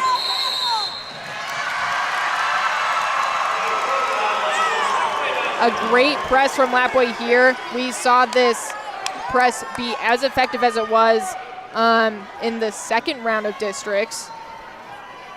Yeah, great pressure from Lapwai, really speeding up that Prairie offense. And Pewaukee with the ball, swings it up top to Mitchell. Then to Bisbee on the left. And up top to Layton, then Pewaukee. Pewaukee drives in, goes up for two, and it's no good, doesn't fall in. Hansen now with the ball. Hansen then sees Schumacher. Calling her offense for some help here, it looks like. Sees Hansen on the right side. Then to Elvin, then inside, and her shot's no good. Pewaukee now with a nice rebound. Swings it back up top to George. George with the quick jump shot, and it's good for two. The first 2 points of the game go to George for the Wildcats. Yeah, Lapwai's looking strong. They're controlling Prairie on offense, and the same thing on defense. Just so far, I know they only have a 2-point lead with just 30 seconds in this play clock, but it really feels like Lapwai's controlling it. And Hansen now with the ball. Goes up, and it's just short. The Wildcats get the rebound. Mitchell, to be more specific. Now Pewaukee looks all the way ahead of George. A great pass there.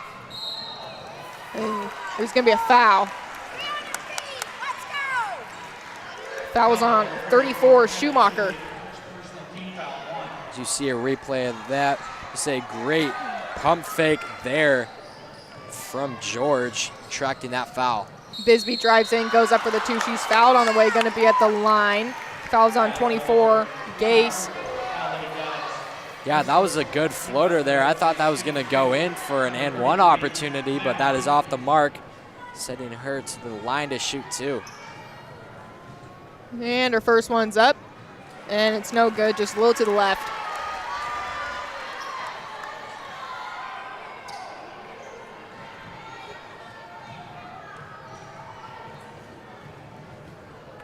And her second one's now up, and it's good. Schumacher inbounding. Sees Gase. Gase is dancing around with it. Again, a really effective press from the Wildcats. Yeah, Prairie does not know what to do on offense, and they could get a 10-second violation every time if they don't fix something. I think if they get trapped like that again, it could be smart for the coach to maybe call a timeout, set up a press break that could be effective really against the Wildcats. Get a plan going, definitely agree with that. And there's now going to be a 5-second violation on the inbound. Yeah, this Lapwai crowd really likes that. Great defense by them. Pewaukee inbounding. Long pass to George. Then to Pewaukee, excuse me. Quick bounce pass to Bisbee, then Mitchell in the corner, back up top to Layton. Then to George. George goes for the jump shot, and it's just long. Mitchell with the offensive rebound, throws it back up, and it's no good.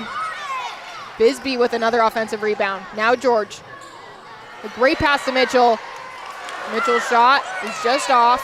And Hansen gets Schumacher, excuse me, with the ball. Lapwai got a lot of chances on that offensive opportunity, off the mark on all of them, but they get the ball again here. Unfortunate for Lapwai that they didn't get points on the board there, but pretty fortunate for Prairie that those offensive rebounds did not turn into points. But this defense on Lapwai is just unstoppable, so they can really afford a lot of missed shots on offense if they're just going to get it right back. Especially down at the post there, Sage Elvin for Prairie. She had a couple blocks in that second round of districts. Definitely a strong player down at the post. George now goes for the jump shot, and it's just short. And the foul is on George. It's going to be the Pirates' ball. Schumacher inbounding. Schumacher sees Hansen. And Hansen looking to beat the press all on her own. She's able to get past the timeline, but she passes it to Bisbee. Now Pewaukee. Quick bounce pass, and Mitchell Bisbee with the shot, excuse me. It's no good. Hansen gets the rebound. And Bisbee reads it great. Goes up for 2, and it's no good. Yeah, Bisbee doing a great job on defense, unable to turn it into offense. It'll be Prairie ball back again. Schumacher with the ball. Sees Hanson on the left side, then back up top to Schumacher. Goes on the right side to Shears. She looks for Elvin on the inside, but it goes over her head, and it's going to be out of bounds. Yeah, we haven't seen any offense from Prairie so far, as a timeout called by the head coach. And we're going to get a signal and just a 30-second timeout, so we're just going to keep it here. That Lapwai defense is looking fierce. They look pretty unstoppable. That full court press, very effective, and Prairie really needs to find a way to break it. Yeah, the Wildcats definitely came out today looking for that first place finish in this district tournament. Yeah, Lapwai definitely looks very hungry, and looks to me like they want it more than Prairie, but let's see if Prairie can turn it around here. We're still very early in this game, only 4:27 in this first quarter. Prairie did have a great fight against the Kamiah Kubs, and they did pull out at the end of the game, so maybe they're just a second half team. It's just important that they don't let Lapwai pull out too far in this first half. Pewaukee now with the ball. Looks inside, Layton gets a hold of it. Back to Pewaukee up top, then on the left side to George.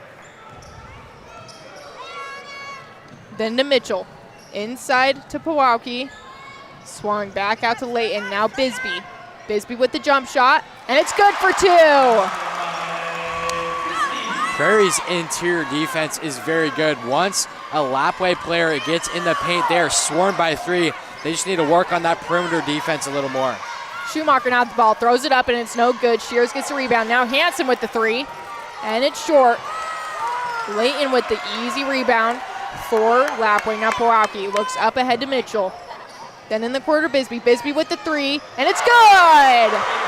Lapwai really coming alive on offense, and their defense, as we've mentioned before, not giving up a single point here, and almost another turnover there for that Lapwai press. And the Pirates looking to end this drought. Schumacher inbounding, sees Shears, hands it off to Elvin. Panicking, almost not getting it across the line. Shears again. Sees Elvin. Elvin throws it up, and it's no good. Schumacher with the offensive rebound. She throws it up, it's no good. Shears with the rebound. And a little bit of a fight for the rebound. Layton gets a hold of it. It's going to be a jump ball. And for how aggressive Lapwai's defense is, they've been playing really clean. Only 1 team foul, and we're almost done with this first quarter. So that really shows how elite this defense really is. And also how much they've grown even from the beginning of this tournament. Their last game against Genesee, they were in a little bit of a foul trouble right at the beginning of the game, getting close to bonuses with about 2 minutes left in that first quarter. As Elvin finally breaks the scoring drought for Prairie. And Mitchell on that left side for Lapwai. Quick bounce pass inside, but it's knocked away by the Pirates. And the thing I am seeing on that Lapwai offense is these forced passes, and give a credit to Prairie's interior defense, really swarming the ball and not letting the ball go in the paint. As you see right there. And Schumacher now with the ball, taking it down the court with haste. And it's stolen from George. And Schumacher is going to knock it out, and it's going to be Lapwai's ball. So far, Prairie's defense has been pretty good, not letting the Wildcats get in for an easy 2, and not really letting them be wide open for the 3 either. They're having to take those difficult mid-range shots. And that is the worst shot to take if you're Lapwai, a far shot worth only 2 points. And as you see, that great interior defense by Prairie. Don't sleep on that Prairie defense as much as we're talking about this Lapwai defense. Schumacher now at the ball, sees Shears. Shears goes in, and it's knocked away. She gets the ball again, though. Her shot's no good. Mitchell gets a hold of it. Yeah, kind of a forced shot by Shears there. I'd like to see her bring the ball out and start the offense. They have 35 seconds to start an offense, maybe do a couple more offense, and then get a nice shot off. George with the 3, and it's no good. Schumacher gets the rebound. And if you're Prairie, I would keep allowing that to happen. The 3's in here, just kind of starting to drop, but not yet to where you start to go on the perimeter defense. Additionally, with those threes, yes, one player may be able to hit it consistently, but not every single player on the Lapwai lineup is going to be able to hit those. So if you can figure out who's the good three-point shooter and then just target her and be like, oh, when she goes for a three, we have to block her. Other than that, you can sort of let up on those. Yeah, and I think it is a lot more important for Prairie to keep that strong interior defense than to go outside and kind of allow more interior offense to happen. And Schumacher's first one's up, and it's Elvin, her first one's up, and it's no good.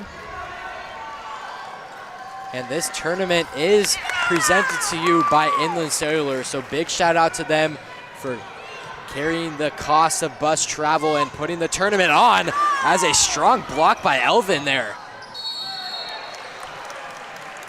And as Picard goes up, she's going to be fouled, going to be at the line for 2. So Elvin showing her interior defense ability, blocking that shot.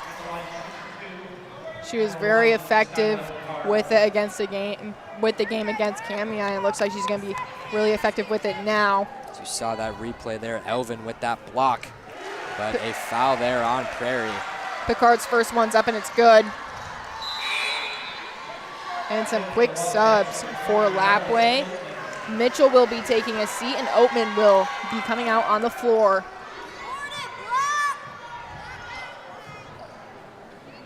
And Picard's second one's up, and it's just to the left. Schumacher gets the rebound. C. Shears. Then to Elvin. Now Hansen being double teamed a little bit, looks ahead. Elvin's able to keep it alive. Schumacher goes up with the shot. It does not fall in. Ball's going to be knocked out by a Lapwai player. Yeah, Prairie fans wanting a foul there. It definitely was a lot of contact. No call. I do like the players playing through the contact, especially in the championship game. Schumacher now with the ball. See Shears up top. Then to the left side to Elvin. Inside to Schumacher. Schumacher goes up for the 2, and it's good. Big time shot there from Schumacher. Prairie really doing a great job of starting their offense, getting a lot better ball movement here. Layton now with the ball. And now in the corner, Pawowski. Keeping her dribble alive up top. And it's knocked away. And now Oatman on the left side. 10 seconds on the shot clock. Now Layton goes for the shot, and it's good. 4-2. Yeah, Layton able to use her height to her advantage, just shooting right over her defender. Maybe we'll see more of that. Schumacher goes in for the shot, and it's blocked by Layton. As you were saying earlier, that height definitely helps. So 5.4 seconds. Plenty of time for Prairie to get a good look for a last-second bucket, only down 6. You see that replay there. She did step out. And Schumacher goes up, and it's no good. Oatman gets the rebound. So that will take us to the second quarter. Lapwai 11, Prairie 5. We are seeing very solid defense from both sides. Prairie kind of starting to find their offense there in the last minute of the first quarter, but Lapwai looking very strong on both sides of the court, and we're going to see you in just under a minute for some second quarter action.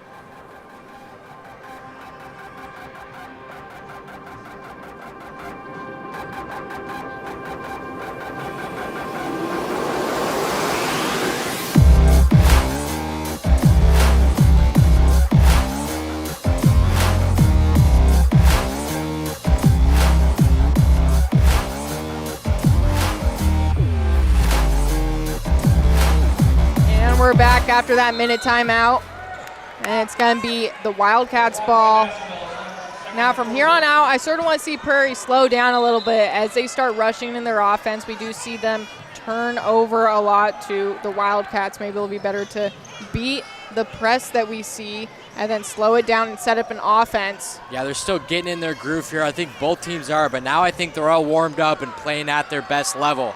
Picard throws it up and it's no good.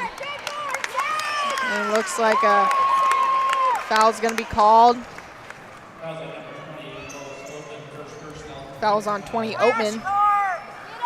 And we have Schumacher inbounding. Sees Elvin. Back to, now to Hansen. Hansen dives on the ball. Yeah, this Lapwai defense just super fierce, poking that ball free. But give credit to that Prairie offense. Number 5, Haley Hansen, diving on that court and keeping the possession to Prairie.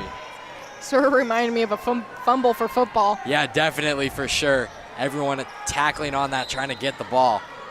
Hansen inbounding. Sees Shears. She hands it off to Hansen. And now a quick bounce pass inside to Elvin. Elvin throws it up and it's no good. Offensive rebound. Schumacher with the shot and it's long. Picard gets the rebound, taking it down the court with some haste.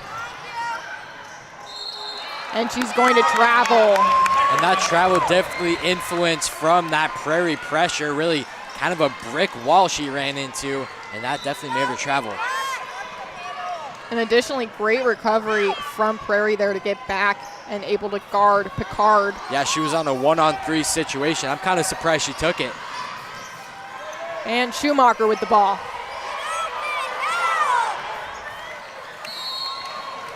And it's going to be Prairie's ball.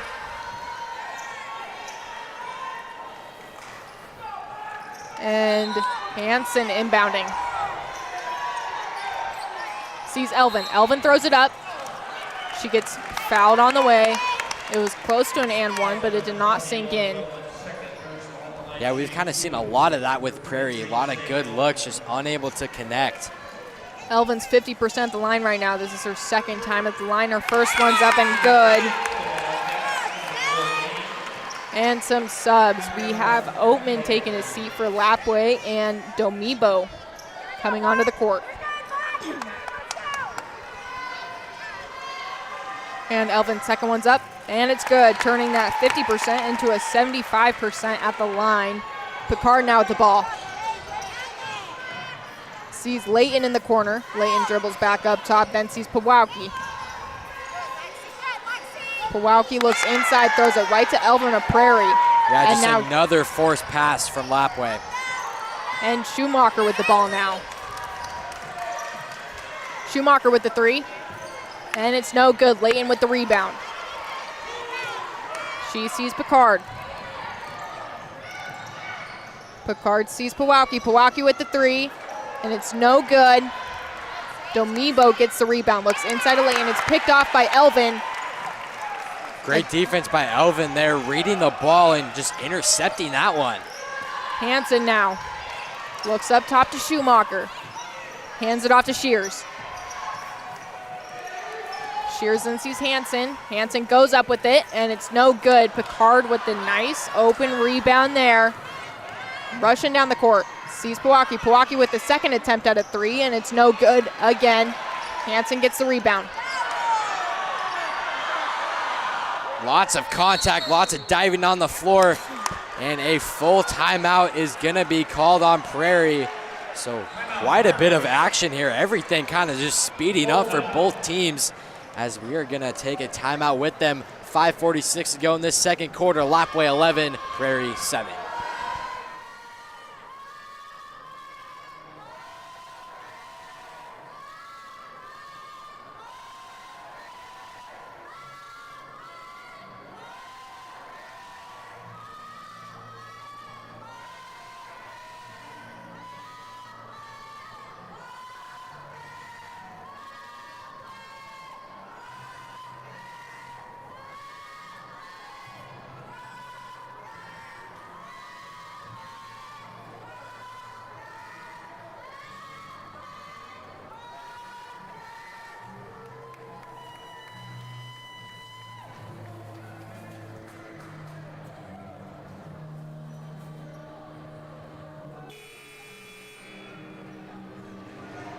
So after that timeout, we're kind of right in front of the Lapwai bench, and coach was really on focus and working on what they practiced there, just being poised in this heated environment, a lot on the line. Winner goes to state, and just being more disciplined was kind of the moral of his message as Prairie gets it in.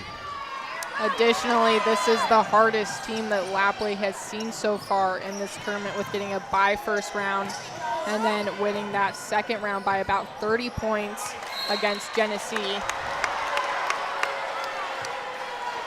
Pirates are definitely not going to let them have it easy. Hanson inbounding.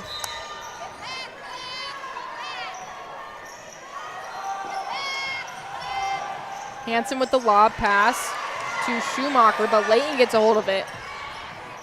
Now Picard. Picard looks ahead of Pawowki. And Pawowki keeping her dribble alive. Quick bounce pass inside, and the 2 is good for Year Out. A great pass and a great shot there for the Wildcats. Yeah, definitely saw them more disciplined on there. So listening to coach, and a great pass inside. As a coach, you're definitely happy. And now Elvin with the 2 points, but as I was saying, as a coach, you're definitely happy that your players are responding to your timeout talk. Well, maybe not so now, as that turnover, and Prairie misses that wide open layup. You can't be doing that when this is this close of a game and you're down. That also could have been a huge momentum shift there for Prairie, a wide open layup like that. And Pawowki with the ball. Then sees Picard. Lapwai head coach screaming for a timeout, finally gets one. It'll be a full timeout. He's not really liking what he's seeing from his players, even though they are up by 4. 4:29 left to go in this second quarter. Lapwai 13, Prairie 9.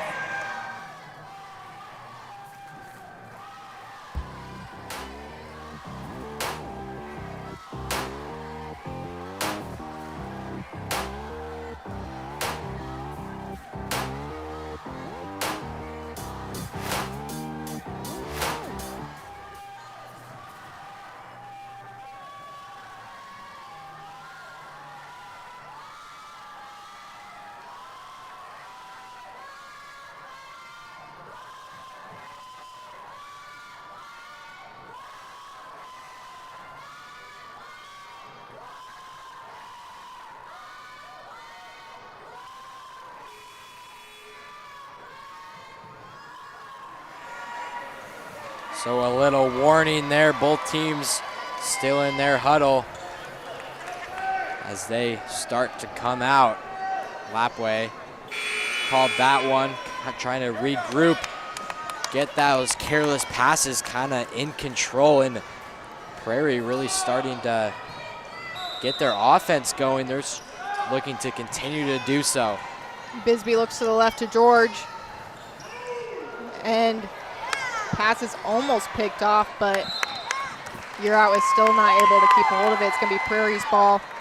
Looks like Elvin may have gotten hit, but she's going to stay in the game. And Schumacher inbounding. And Layton gets a hold of it, sees Bisbee. And now George back up top. Almost a turnover. Bisbee on that left side. Great physicality here from both teams. Bisbee now drives in, then a quick pass to George, and George's shot is good for 2. Yes, we saw great defense from Prairie there. They really improved on their perimeter defense, but that ball movement from Lapwai really broke down that Prairie defense. As a trip there, Pawowki was on the ground, kind of tripped up Prairie there. I think it will be, I believe that was a foul, yes. Foul was on number 4, Pawowki. You see a replay there. Prairie she fell down. Has so far done a great job at reading the pass. They're just maybe like half a second behind that of that being an interception. Schumacher inbounding, sees Hanson. And we see that press again from Lapwai, and it looks like it might be effective this time. Hansen is able to beat it. Good job from her. And she hands it off to Shears. Shears then a quick bounce pass to Schumacher. Schumacher drives in with it, throws it up, and it's no good. Kowalski gets the rebound, and there's going to be a jump ball. Great hands by Schumacher there, able to grab the ball without fouling, causing that jump ball. It will stay with Lapwai. And Bisbee now with the ball. You can hear the crowd behind us, really loud. George now. Then to Layton. Then on the right side of Bisbee. Bisbee with the quick pump fake, and her shot's no good. Hansen gets the rebound, drives it down the court, and she loses it on the way. It's knocked out by a Wildcat. It's going to be a Pirates ball. Yeah, Prairie kind of struggling with the transition offense coming off of that press break, and definitely give credit to Lapwai. Once Prairie does break that Lapwai press, they get back on defense. And that is also why a press can be so exhausting for a team. And so we do see that press from Lapwai now. However, I think it is a little unrealistic to see it continue on for much longer. And it's becoming less and less effective the more tired they get, the more the game goes on. Definitely seeing that for sure. And Schumacher now with the ball. Looks to drive in, goes up, misses everything, and Bisbee gets a rebound. Looks ahead to George. And it's knocked away by Shears. Great defense by Prairie. They've really improved on their defense. I mean, it's a really low-scoring game, so both defenses really shining. Yeah, this is putting the Wildcats in an uncomfortable position because they're used to being up by 15, 20 points at this point in the game. Yeah, both the girls and boys are used to that. The boys have been dominating as well. And not next weekend, but the week after that is White Pine boys. So definitely stick around for that action. Covered here on the LHS Bengals Network. And Mitchell now with the ball. Quick bounce pass inside of Layton. Then back out to Picard. Picard with the shot. It's just short. Hansen gets the rebound. Then sees Schumacher. Schumacher taking the ball down the court. And another thing I've seen from Prairie is limiting Lapwai's second chance opportunities. I saw a lot of offensive rebounds from Lapwai, and Prairie's done a great job of cutting that number down. Well, towards the beginning of the game, Lapwai was still getting those offensive rebounds, but I think after a quick timeout, Prairie did a great fix in their defense, definitely boxing out a lot more, and they're able to get those rebounds now. Definitely made a great change with their press break, getting more and more effective, whether that's Lapwai getting tired or a different play call for Prairie. So Prairie's going to be in the bonus now for the remainder 2 minutes. That's a pretty good amount of time to be in the bonus. We'll see if they can start to come back with these free throws. Schumacher's first one's up. Looks like it's going to go in, but then it rattles out. Yeah, just an unfriendly bounce there.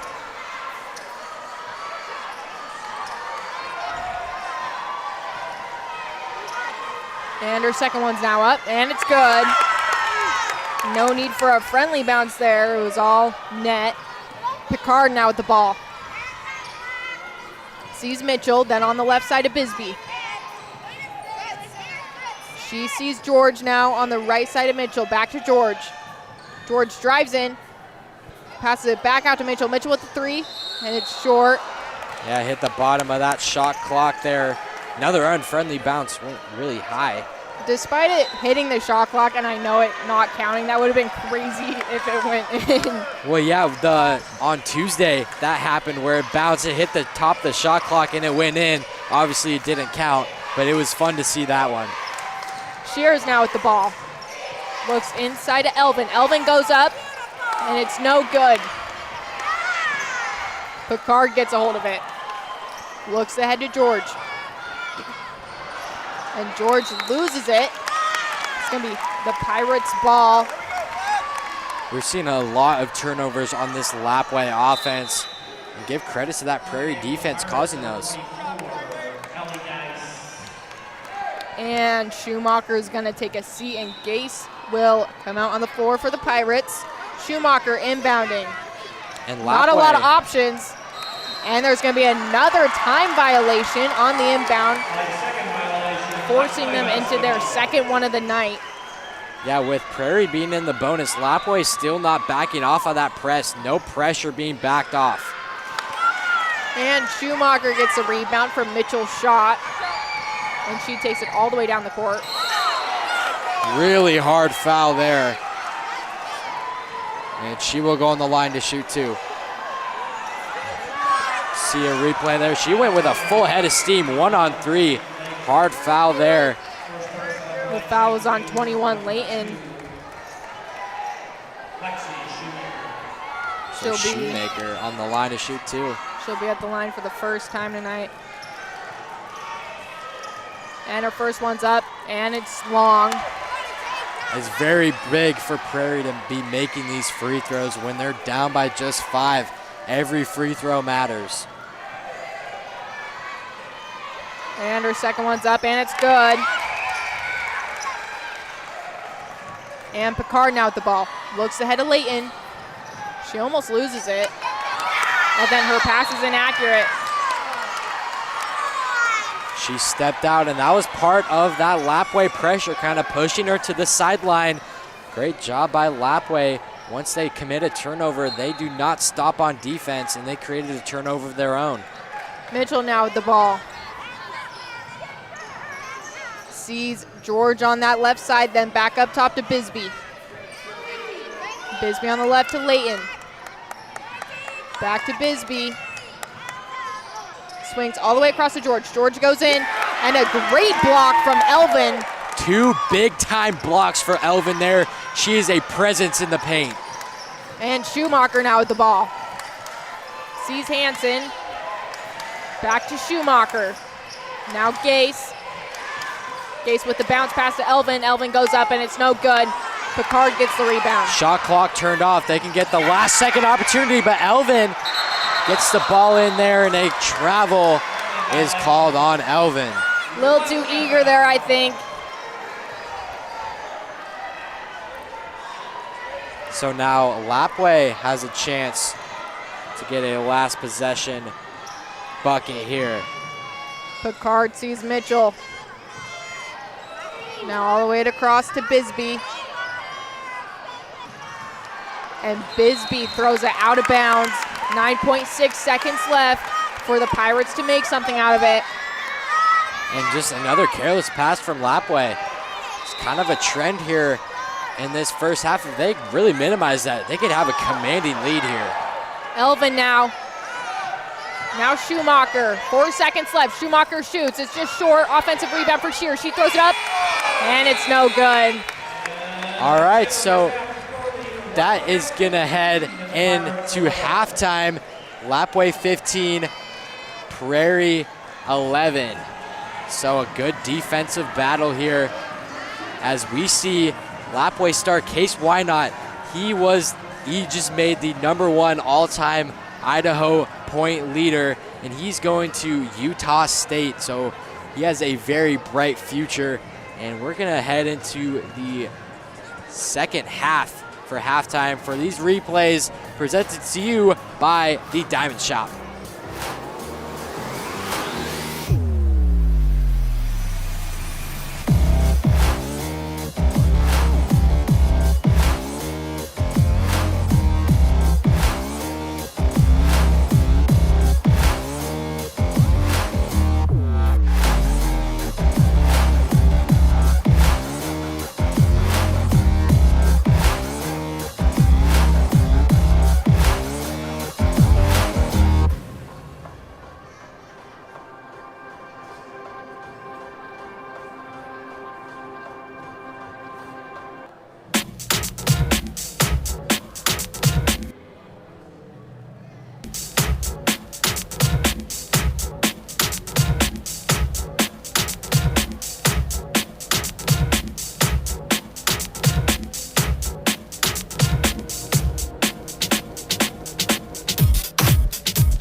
right, and welcome back to some second half action.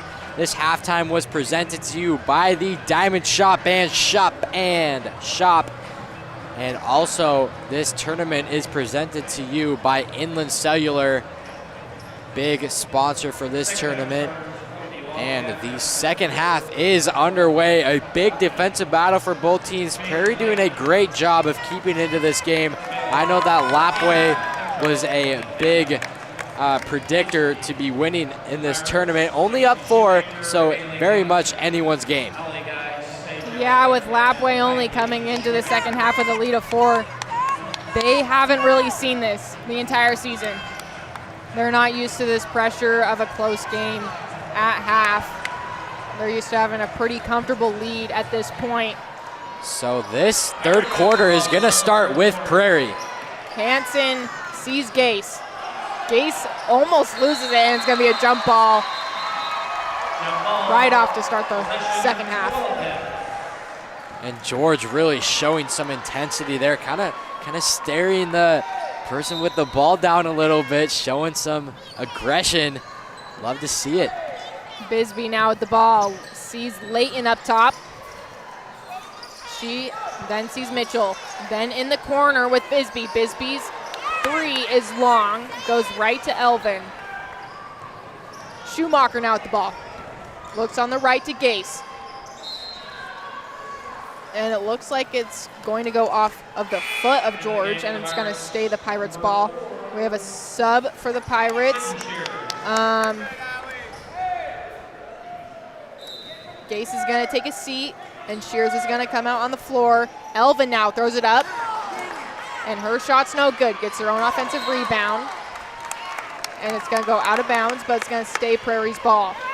Yeah, Prairie needs to do kind of what they're doing. They're doing a great job of staying in it, and they just cannot get down against this Lapwai team, because once you're down, it's very hard to come back.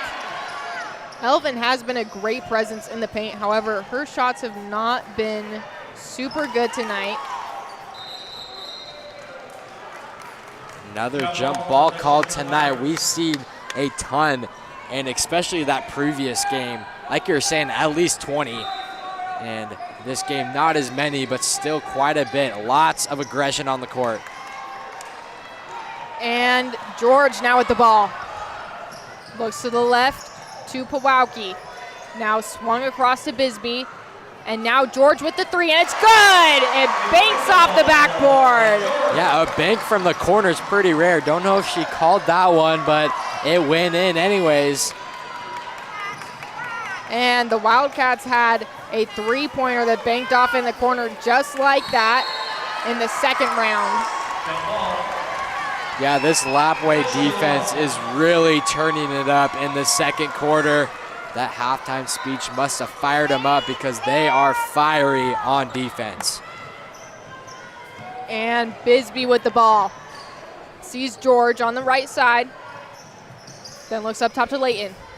Now on the left to Bisbee. Bisbee with the 3, and it's short. Elvin gets the Schumacher gets the rebound, then sees Hansen.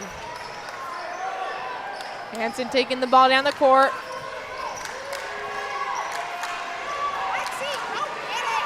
Dancing around a little bit. It's stolen by George. George goes up for 2. And Elvin fouls her on the way up. I don't know if we can get a replay of that one. That was pretty close. And as she drives up, and yeah, a little contact on her back there. Her elbow kind of hit her head. Good on-time call by the refs there. And George's first one's up, and it's no good. And Gase is going to go on the floor, and Hansen's going to take a seat for Prairie.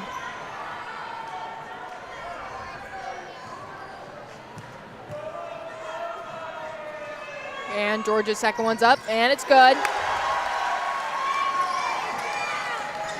And we see that press from Lapwai again. Shears almost loses it. Sees Elvin. Yeah, this Lapwai press is something else, but Prairie is able to break it. Schumacher now with the ball. Sees Gase. Now on the left side to Shears. Now Elvin up top, then Schumacher. And now Schumacher. Now Gase up top. Looks inside to Elvin. And Elvin travels on that post move there. Yeah, she kind of switched her pivot feet. And a timeout will be called for Prairie. Kamiah, or excuse me, I don't know why I keep on saying Kamiah. Lapwai up 8 here, really turning it up in this third quarter.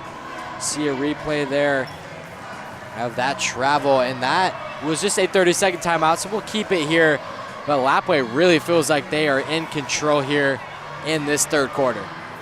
Yeah, we saw them with this control towards the beginning of the game, and then I think they lost it a little bit due to Prairie's defense, and now they're getting a grasp onto the game again.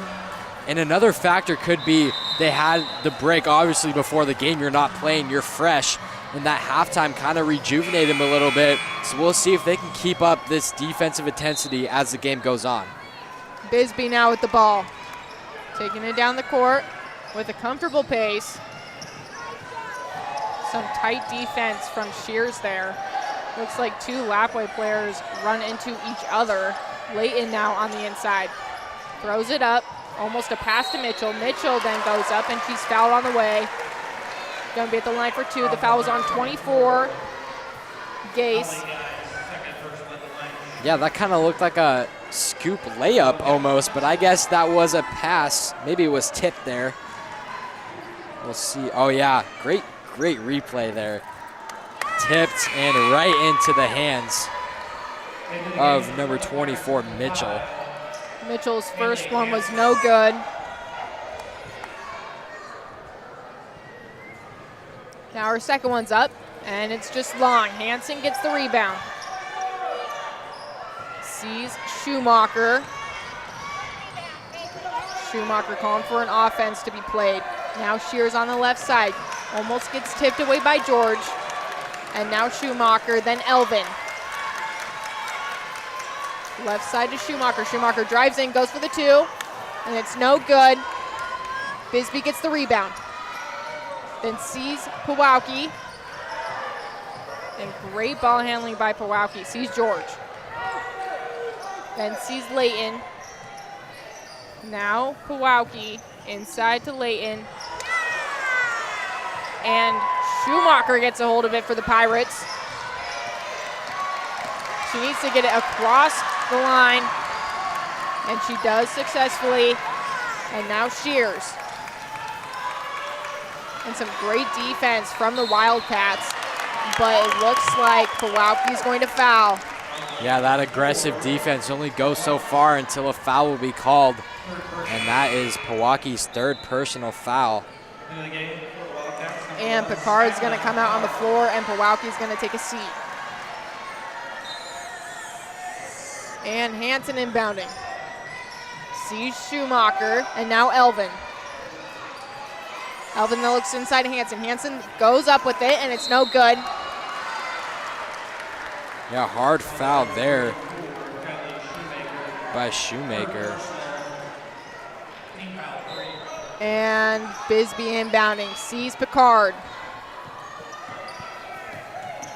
And a screen from Mitchell. Bisbee now with the ball. Picard gets a hold of it. And it's going to be off a Prairie player. It's going to be Lapwai's ball. And yeah, we talked about if Lapwai can keep pace with their defense, and so far they have been. Layton now goes up with it, and it's good for 2. Great shot from her there. And this is a quarter Lapwai can start to pull away. They have a lot of momentum. If they keep on feeding off of that, this game could get out of control. And Schumacher now throws it up, and it's knocked away by a Lapwai player. Looks like Bisbee after getting a couple high fives from her teammates. And Hansen inbounding. Sees Elvin. Elvin throws it up, and it's good! Great fadeaway shot by Elvin there, staying in control. Up for 2, just a fantastic shot by her.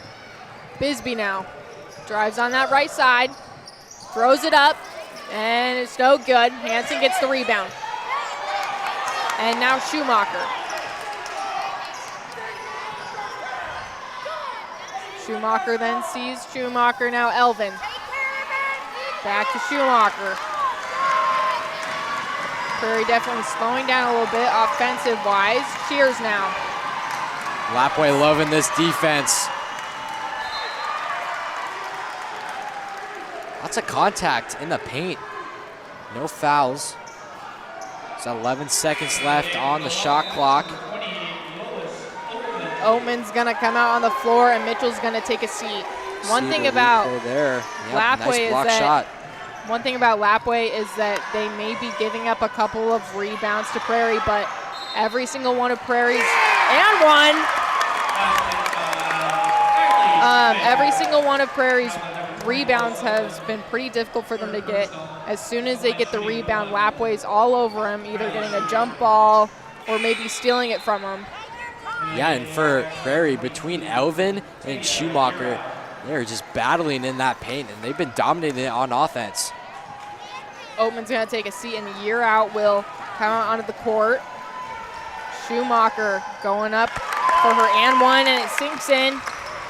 It is pretty rare that the centers, the 4s and the 5s, take over the game. It's normally the point guards and shooting guards as a 3 is up and off.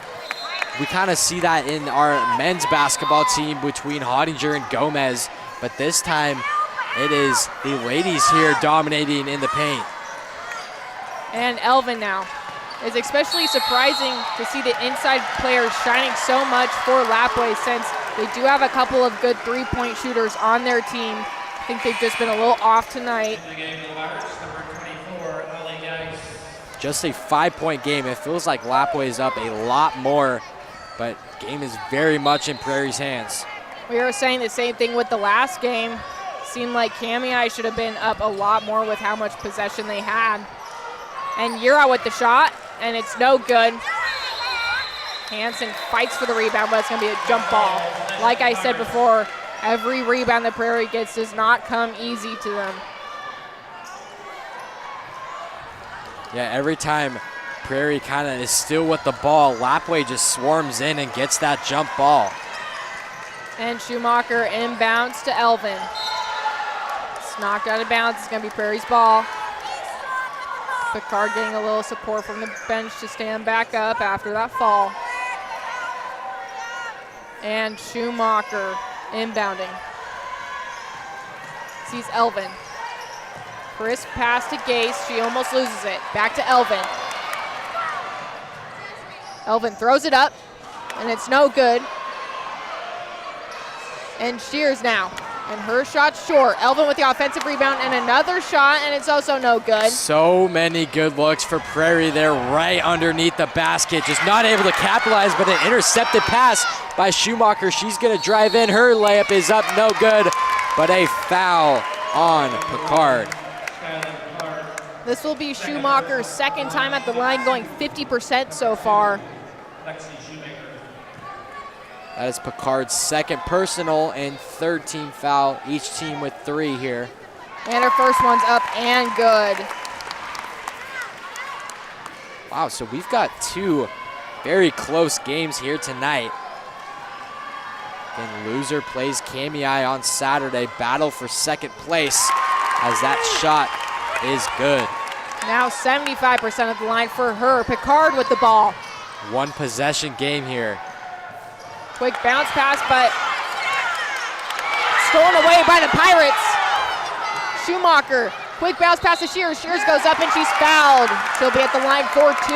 Passing up a good shot for a better shot.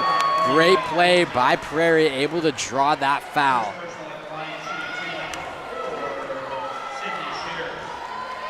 And I think the foul was just on great number hustle 33, there. Bisbee. Couple players on the ground. Fast break opportunity. That shot was off. Yeah, as you said, Shears' first shot is off. Quick sub for Lapwai. Picard's going to take a seat. Her second one's up, and it's long. George gets the rebound. Tries to go to Domibo, but she can't keep hold of it. Just unable to corral that pass and went out of bounds. We've seen a lot of careless turnovers here for Lapwai. That's really their Achilles heel. That is what's keeping Prairie in this game. And Hansen now. 3-point differential in this game. Now Gase. Back to Elvin. Schumacher inside to Gase. And it's knocked away. It's gonna be a jump ball. Great block there by Layton. She's done a great job of using her height, as you see there. She's kind of just putting her hands up. Some aggression at the end there, trying to fight for that ball. It's a Lapwai ball. George now with it. Looks in the right corner to Layton. Layton with the three, and it's long. And another jump ball with the attempt of the rebound. If Layton would have hit that corner three, this place would have erupted right after she got that block. Play on defense and offense would have been crazy. And I'm sort of surprised Prairie didn't lose it there, but Schumacher gets it. Goes up for the two, and it's no good. Shears saves it. Great hustle there for Prairie, but it will end in the hands of Lapwai.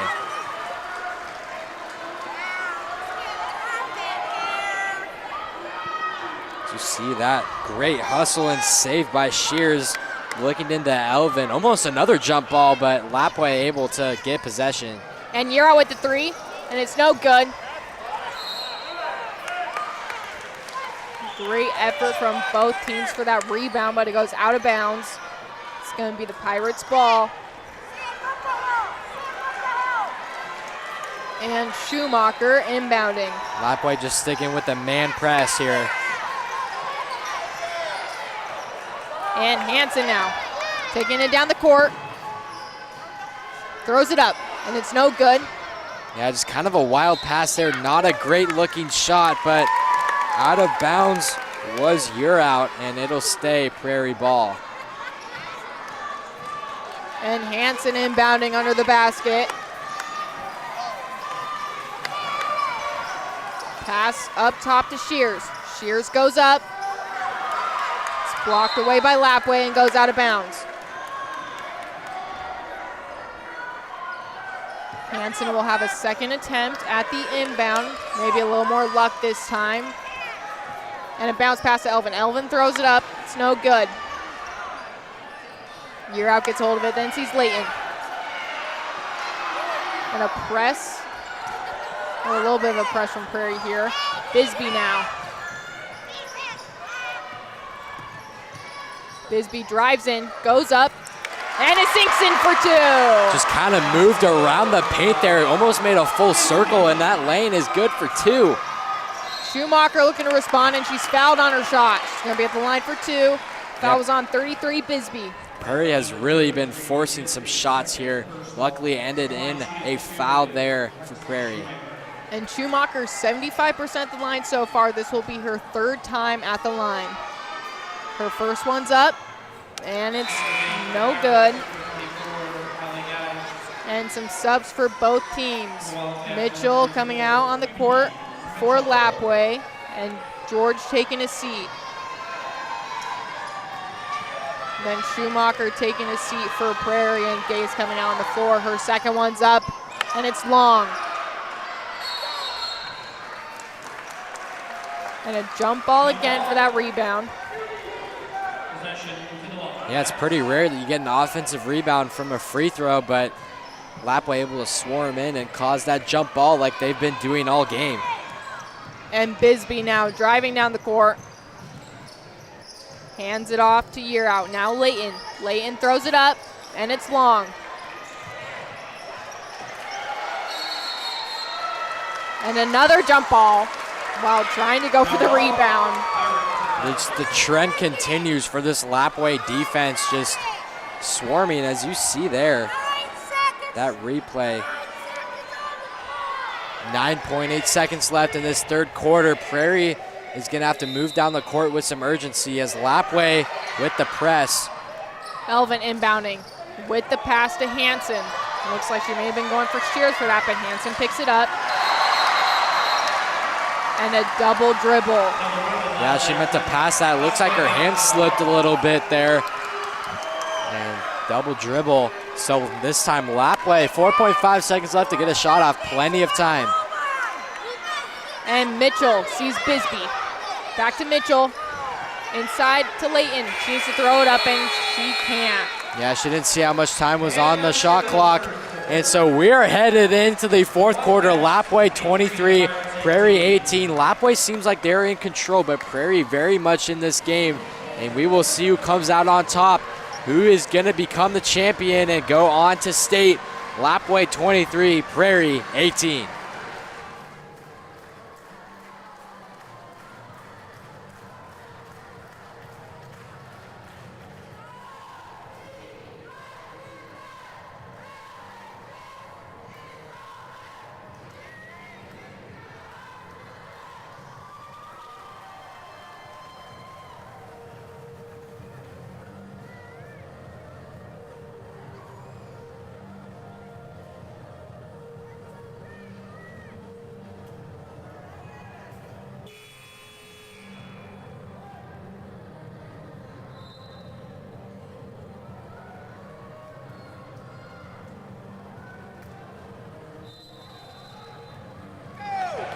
So here it is. It all comes down to this, the last quarter.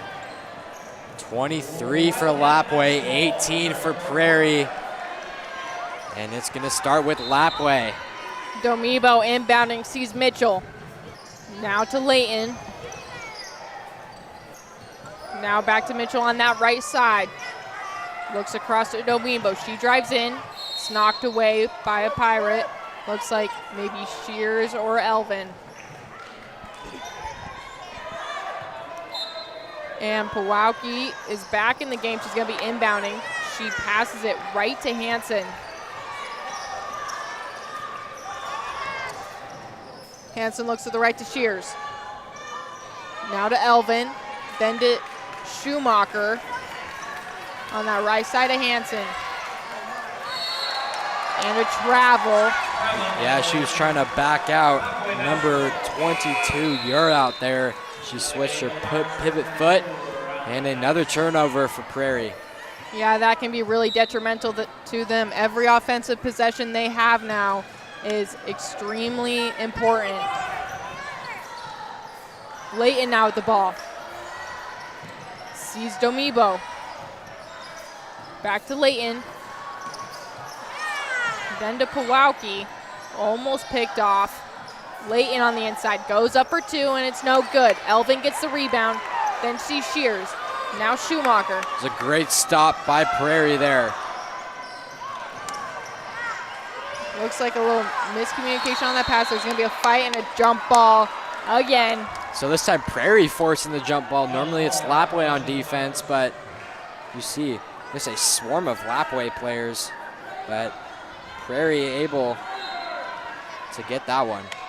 And Schumacher inbounding, sees Gase on the right side, then inside to Elvin. And Elvin's going to be fouled on her way up. She's going to be at the line for two.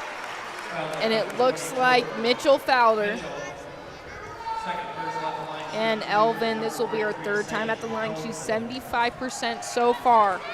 These are big time free throws for Elvin. And her first one's up and good. Cutting the lead to just 4 if she makes her second one possession game. And her second's up. And it's long. She gets the rebound now. Now Schumacher. And now Schumacher with the three. And it's no good. So another opportunity for Prairie on offense. Lapwai really needs to get a box out if they want the ball here. And now Prairie just needs to inbound it. Pretty close to the 5-second violation. Just great denied defense from Lapwai there. Shears now looks up top. Now Elvin. On that right side to Schumacher. Then to Shears. A little bit of talk with their offense. There's 16 seconds left on the shot clock. Schumacher now looks inside to Elvin. Elvin goes up. It's no good. Layton gets the rebound. Now Pewaukee. Looks ahead to Mitchell. Mitchell goes up and she's fouled. She'll be at the line for 2. Foul was on 34, Schumacher. Yeah, if you're Prairie, you just can't let Lapwai get in more than a 3-possession lead. That's really when they start to get momentum and they start to push away with this one. She missed her first.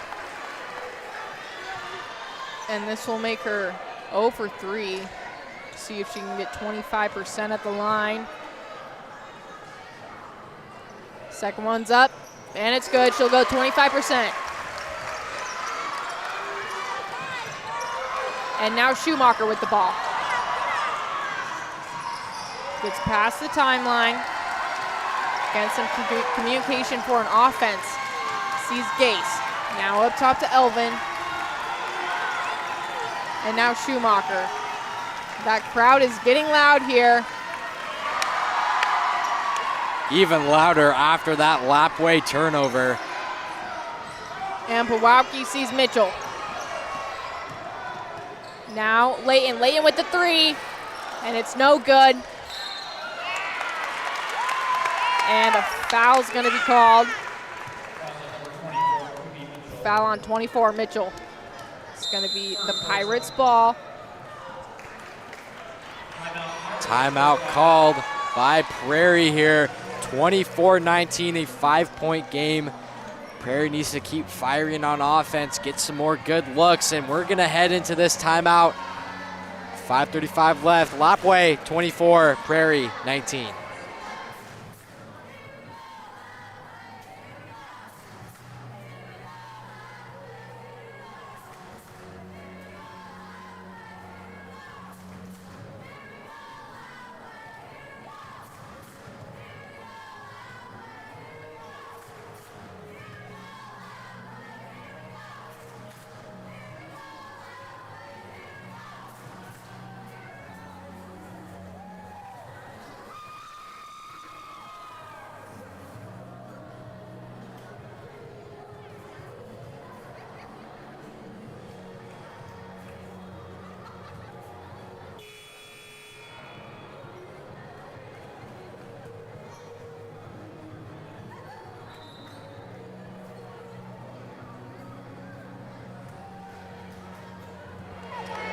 So after that Prairie timeout,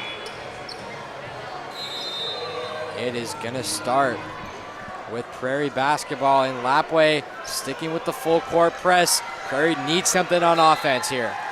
And Schumacher inbounding. Sees Hansen, but it's a little forced. It's going to go out of bounds. Year out, knocking it out. And there's nothing better than this Lapwai defense here. Win that full court press. And as you were saying, that defense is so effective that this is their third 5-second violation for Prairie tonight. That denied defense just so powerful, not letting the ball get in. And Pewaukee with the ball. Sees Domibo, then to Mitchell. Mitchell with the lob pass to Layton. And now you're out with the 2. Just great ball movement all around by Lapwai there. Able to move it around the perimeter, get it inside, break apart that Prairie defense. And Schumacher now with the ball. See Shears.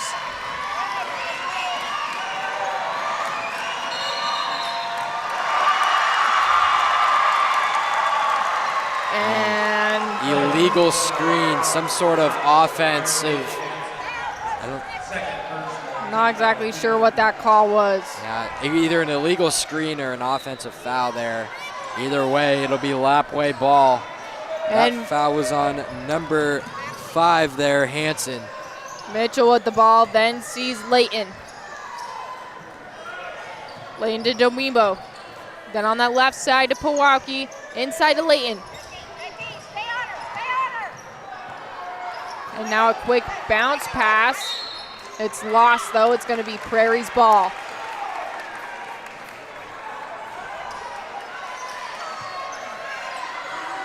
And again, that press from Lapwai. Elvin with the ball. Sees Schumacher. And now Shears. Shears will go on that right side. And Elvin's gonna travel with it. Yeah, lost her footing there by that great Lapwai defense. Really rushed her there. Travel. And Mitchell now with the ball. Lapwai can kind of start to feel it here, getting some good momentum. And she's fouled on the way up, gonna be at the line for 2.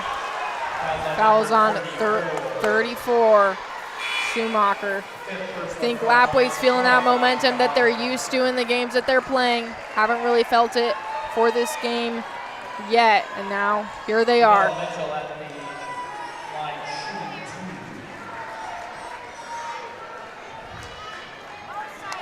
Mitchell's 25% at the line so far. This will be her 3rd time at the line.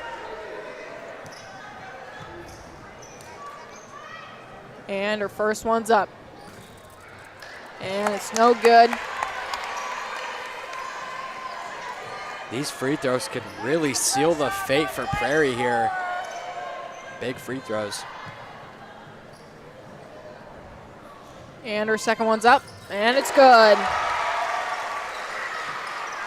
Now 33% at the line. Gase with the ball. Dancing around with it. See Schumacher. Schumacher drives in, and she's fouled on the way. So that stops the play clock there. Fouls on 22, year out. Just her first there. 4:05 to go. Must score opportunity for Prairie, you would think. Hansen inbounding. Sees Elvin.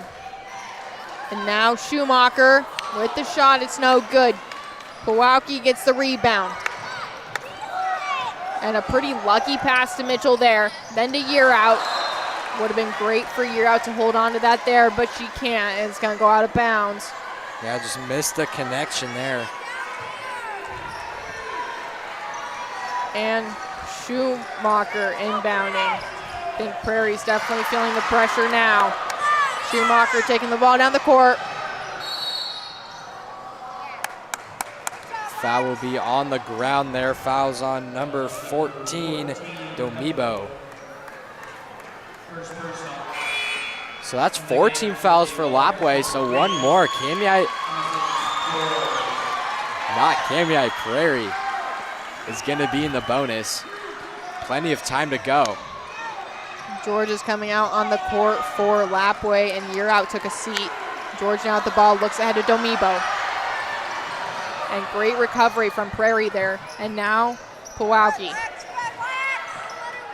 Inside of Domibo, then back out to Mitchell. Mitchell with the shot, and it's good for 2.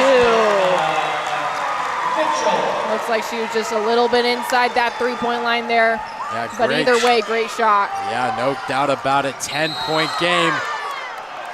And an offensive foul called. And it looks like, I thought Mitchell ran a girl over. I'm not really quite sure about that one. Maybe I saw something. I think they called the foul on Schumacher, though, for Prairie. It's going to be Lapwai's ball. And Mitchell now with the ball. Looks inside to Layton. It's knocked away by Prairie. Hansen gets a hold of it. And now Schumacher. Schumacher goes up for 2, and she's fouled on the way. Going to be at the line. So Prairie will be in the bonus for the remainder of this game. And Kowalski will draw the foul. It's her 4th personal. And Schumacher is 50% right now. Her first one's up, and it's good.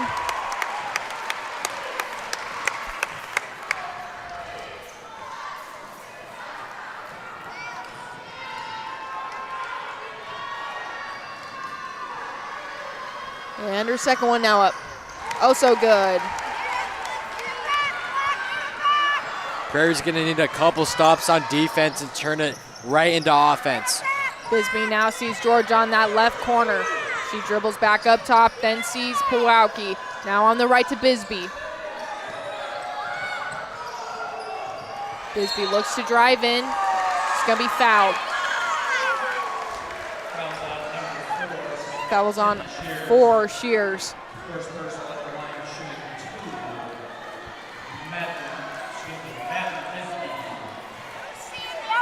2. And now both teams are in the bonus, so Bisbee will be at the line for 2. Yeah, that's unfortunate for Prairie because they have no fouls to give. They really can't stop the clock. Bisbee's first one is up and no good.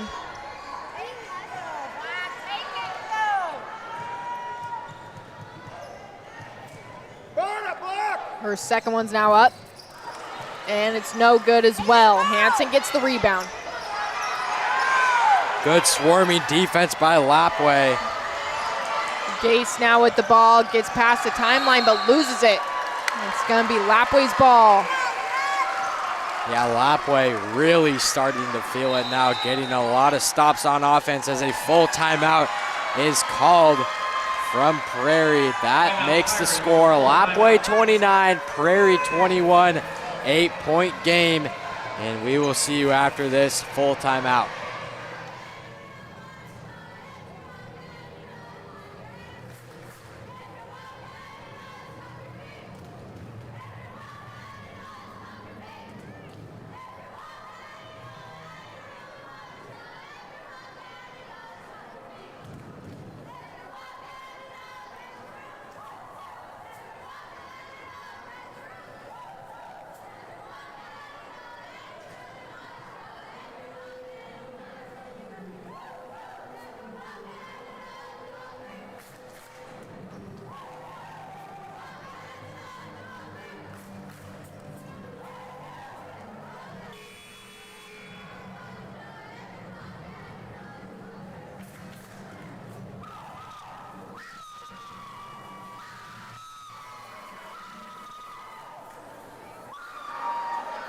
Alrighty, so after that full timeout called by Prairie, it will be Lapwai ball.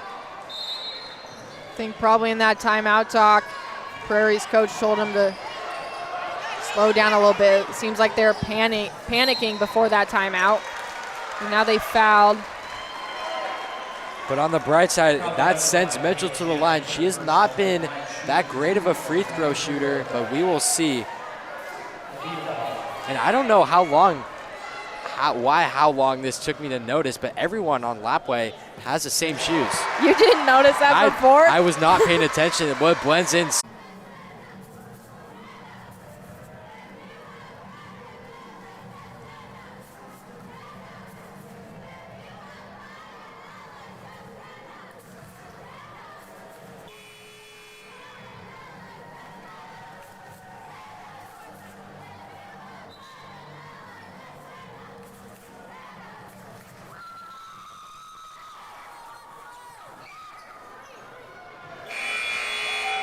So here we go now, last 2 minutes, 35 seconds. Gonna start with Lapwai taking the ball out. And Pewaukee inbounding, sees Bisbee. She goes up with it, and it's good for 2. Very nice floater, had a good layup on it, and that looks very pretty. Prairie now looking to respond. Gase panicking a little bit, then sees Schumacher. Looks like there's gonna be a foul. Really bailed Prairie out there after that foul. Foul's on number 3, George. Again, both teams in the bonus will be shooting free throws throughout. Schumacher will be at the line. Her first one's up and it's good.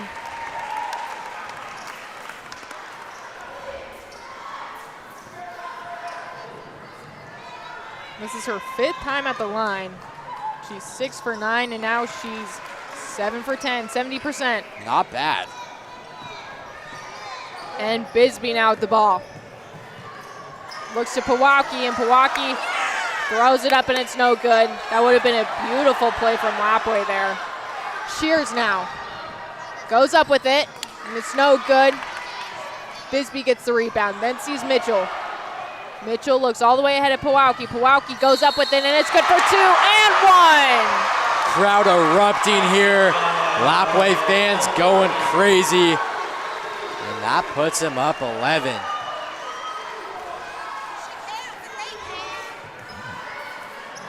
Electric play by Pewaukee, the star of this Lapwai team, making it happen. Her one and only one misses. Gase gets the rebound. Then sees Elvin. Elvin looking ahead. Decides to drive in.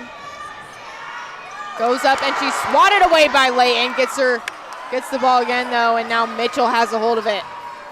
So the clock is Lapwai's friend. It'd be interesting to see if they're gonna slow it down. Bisbee now sees George, and George with the 2. Looks like Lapwai's just trying to extend their lead at this point. Why slow it down when your offense is clicking? And Gase now with the ball sees Schumacher. Schumacher with the 3, and it's good!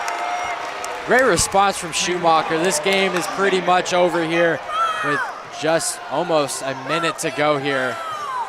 Layton now looks inside of Pewaukee. Pewaukee throws it up. Gase gets the rebound. Okay, don't count Prairie out yet here. All it takes is for Lapwai to put their foot off that gas pedal. And Schumacher throws it up. It's no good. Bisbee gets the rebound. There's going to be a foul.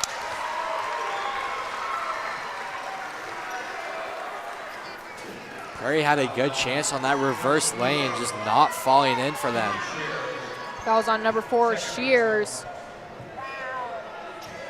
As you see this reverse lane presented to you by the Diamond Shop, maybe a little bit more power from that, and that would have went in. And Shears hit the ground hard there. Bisbee at the line. Her first one's up, and it's good. And Picard is going to check into the game for the Wildcats.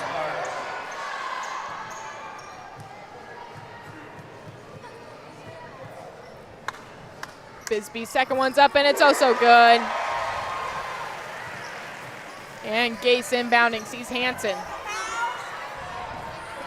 Hansen taking it down the court. Decides to take it all the way in. Gets knocked out by a Wildcat. Rejected by Mitchell there. And big applause for the subs now. Pewaukee and Bisbee taking a seat.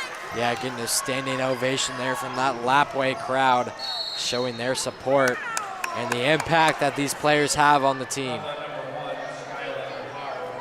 And a foul. Schumacher is going to be at the line, shooting for 2. Her first one's up, and it's no good. Going 7 for 11.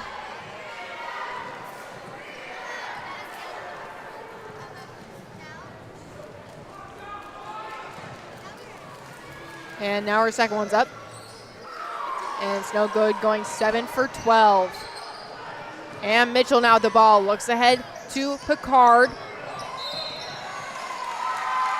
And she's fouled by Hansen. Picard will be at the line for 2. There's been quite a bit of fouls here in this fourth quarter, kind of garbage time, if you will, for both sides. And honestly, both sides are probably just waiting for the end of this game. Yeah, Prairie sort of stuck with their hands tied behind their back. They're down, but yet they don't have fouls to stop the clock without taking Lapwai to the bonus. And Picard's first one was good. And we have some more subs for Lapwai. And another standing ovation. And give credit to this Lapwai team just staying in it. Prairie made a great fight, just staying in it, and it's a tough loss for Prairie here, but great win for Lapwai. It's important that Prairie takes the momentum from their great effort in this game and takes it to that second place game against Kamiah here on Saturday at 6 o'clock. And that's what this last possession can do for them. Who knows if they can get a 3 buzzer beater, get them hyped up, and yeah, as you said, get them ready for this game on Saturday. And Elvin throws it up. It's no good. And looks like Nuxell's going to be at the line for 2 after being fouled. Interesting foul from Lapwai there. They definitely want to end this game and get to celebrating, and they were just delaying it. And her first one's up, and it's good. And some more subs for Prairie. As Elvin, surprised she's not getting a standing ovation for this Prairie crowd. She's fought hard, and she's definitely the star of that team. Nuxell's second one's up, and it's short. Lapwai gets a rebound. They can just dribble it out there, and that looks like that's what they're going to do. Maybe not. Maybe a last-second shot, or she's just run away from the defense now. As a dog pile almost, and people celebrating everywhere. Congratulations to the Lapwai Wildcats, the 1A D1 champs. Big moment for them, and just a fantastic fight by Prairie. They should not hang their heads from this game. Did a great job, especially in that first half. Lapwai really pulled away in the third quarter, and just a great defensive battle on both teams. And so, yeah, once more, the Lapwai Wildcats are the winner of this Inland Cellular Tournament, and they cannot be happier. They are heading to state. And don't forget, Prairie and Kamiah are playing a rematch in this tournament. Yes, it should be an electric one on Saturday. Make sure to stick around for the awards ceremony. And we are done for tonight. And again, big thanks to Inland Cellular for sponsoring this entire tournament, helping out with buses and the refs and everything. Special thank you to all of the sponsors here. Lapwai getting a picture. And the awards ceremony coming up. And here they come accepting their trophy. Make sure to not drop that one.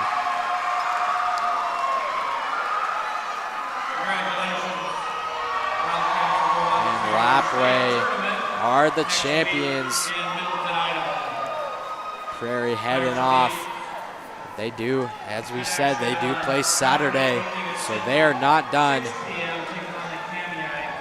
Playing at 6 p.m. on Saturday, so stay tuned for that. All covering here on the LHS Bengals YouTube channel. Big congratulations again to the Lapwai Wildcats, getting first place at districts, moving on to state. And I think that's a good time to sign off. I'm Allie Olson. And I'm Asher Fife. And we'll be back on Saturday, so see you then. Good night.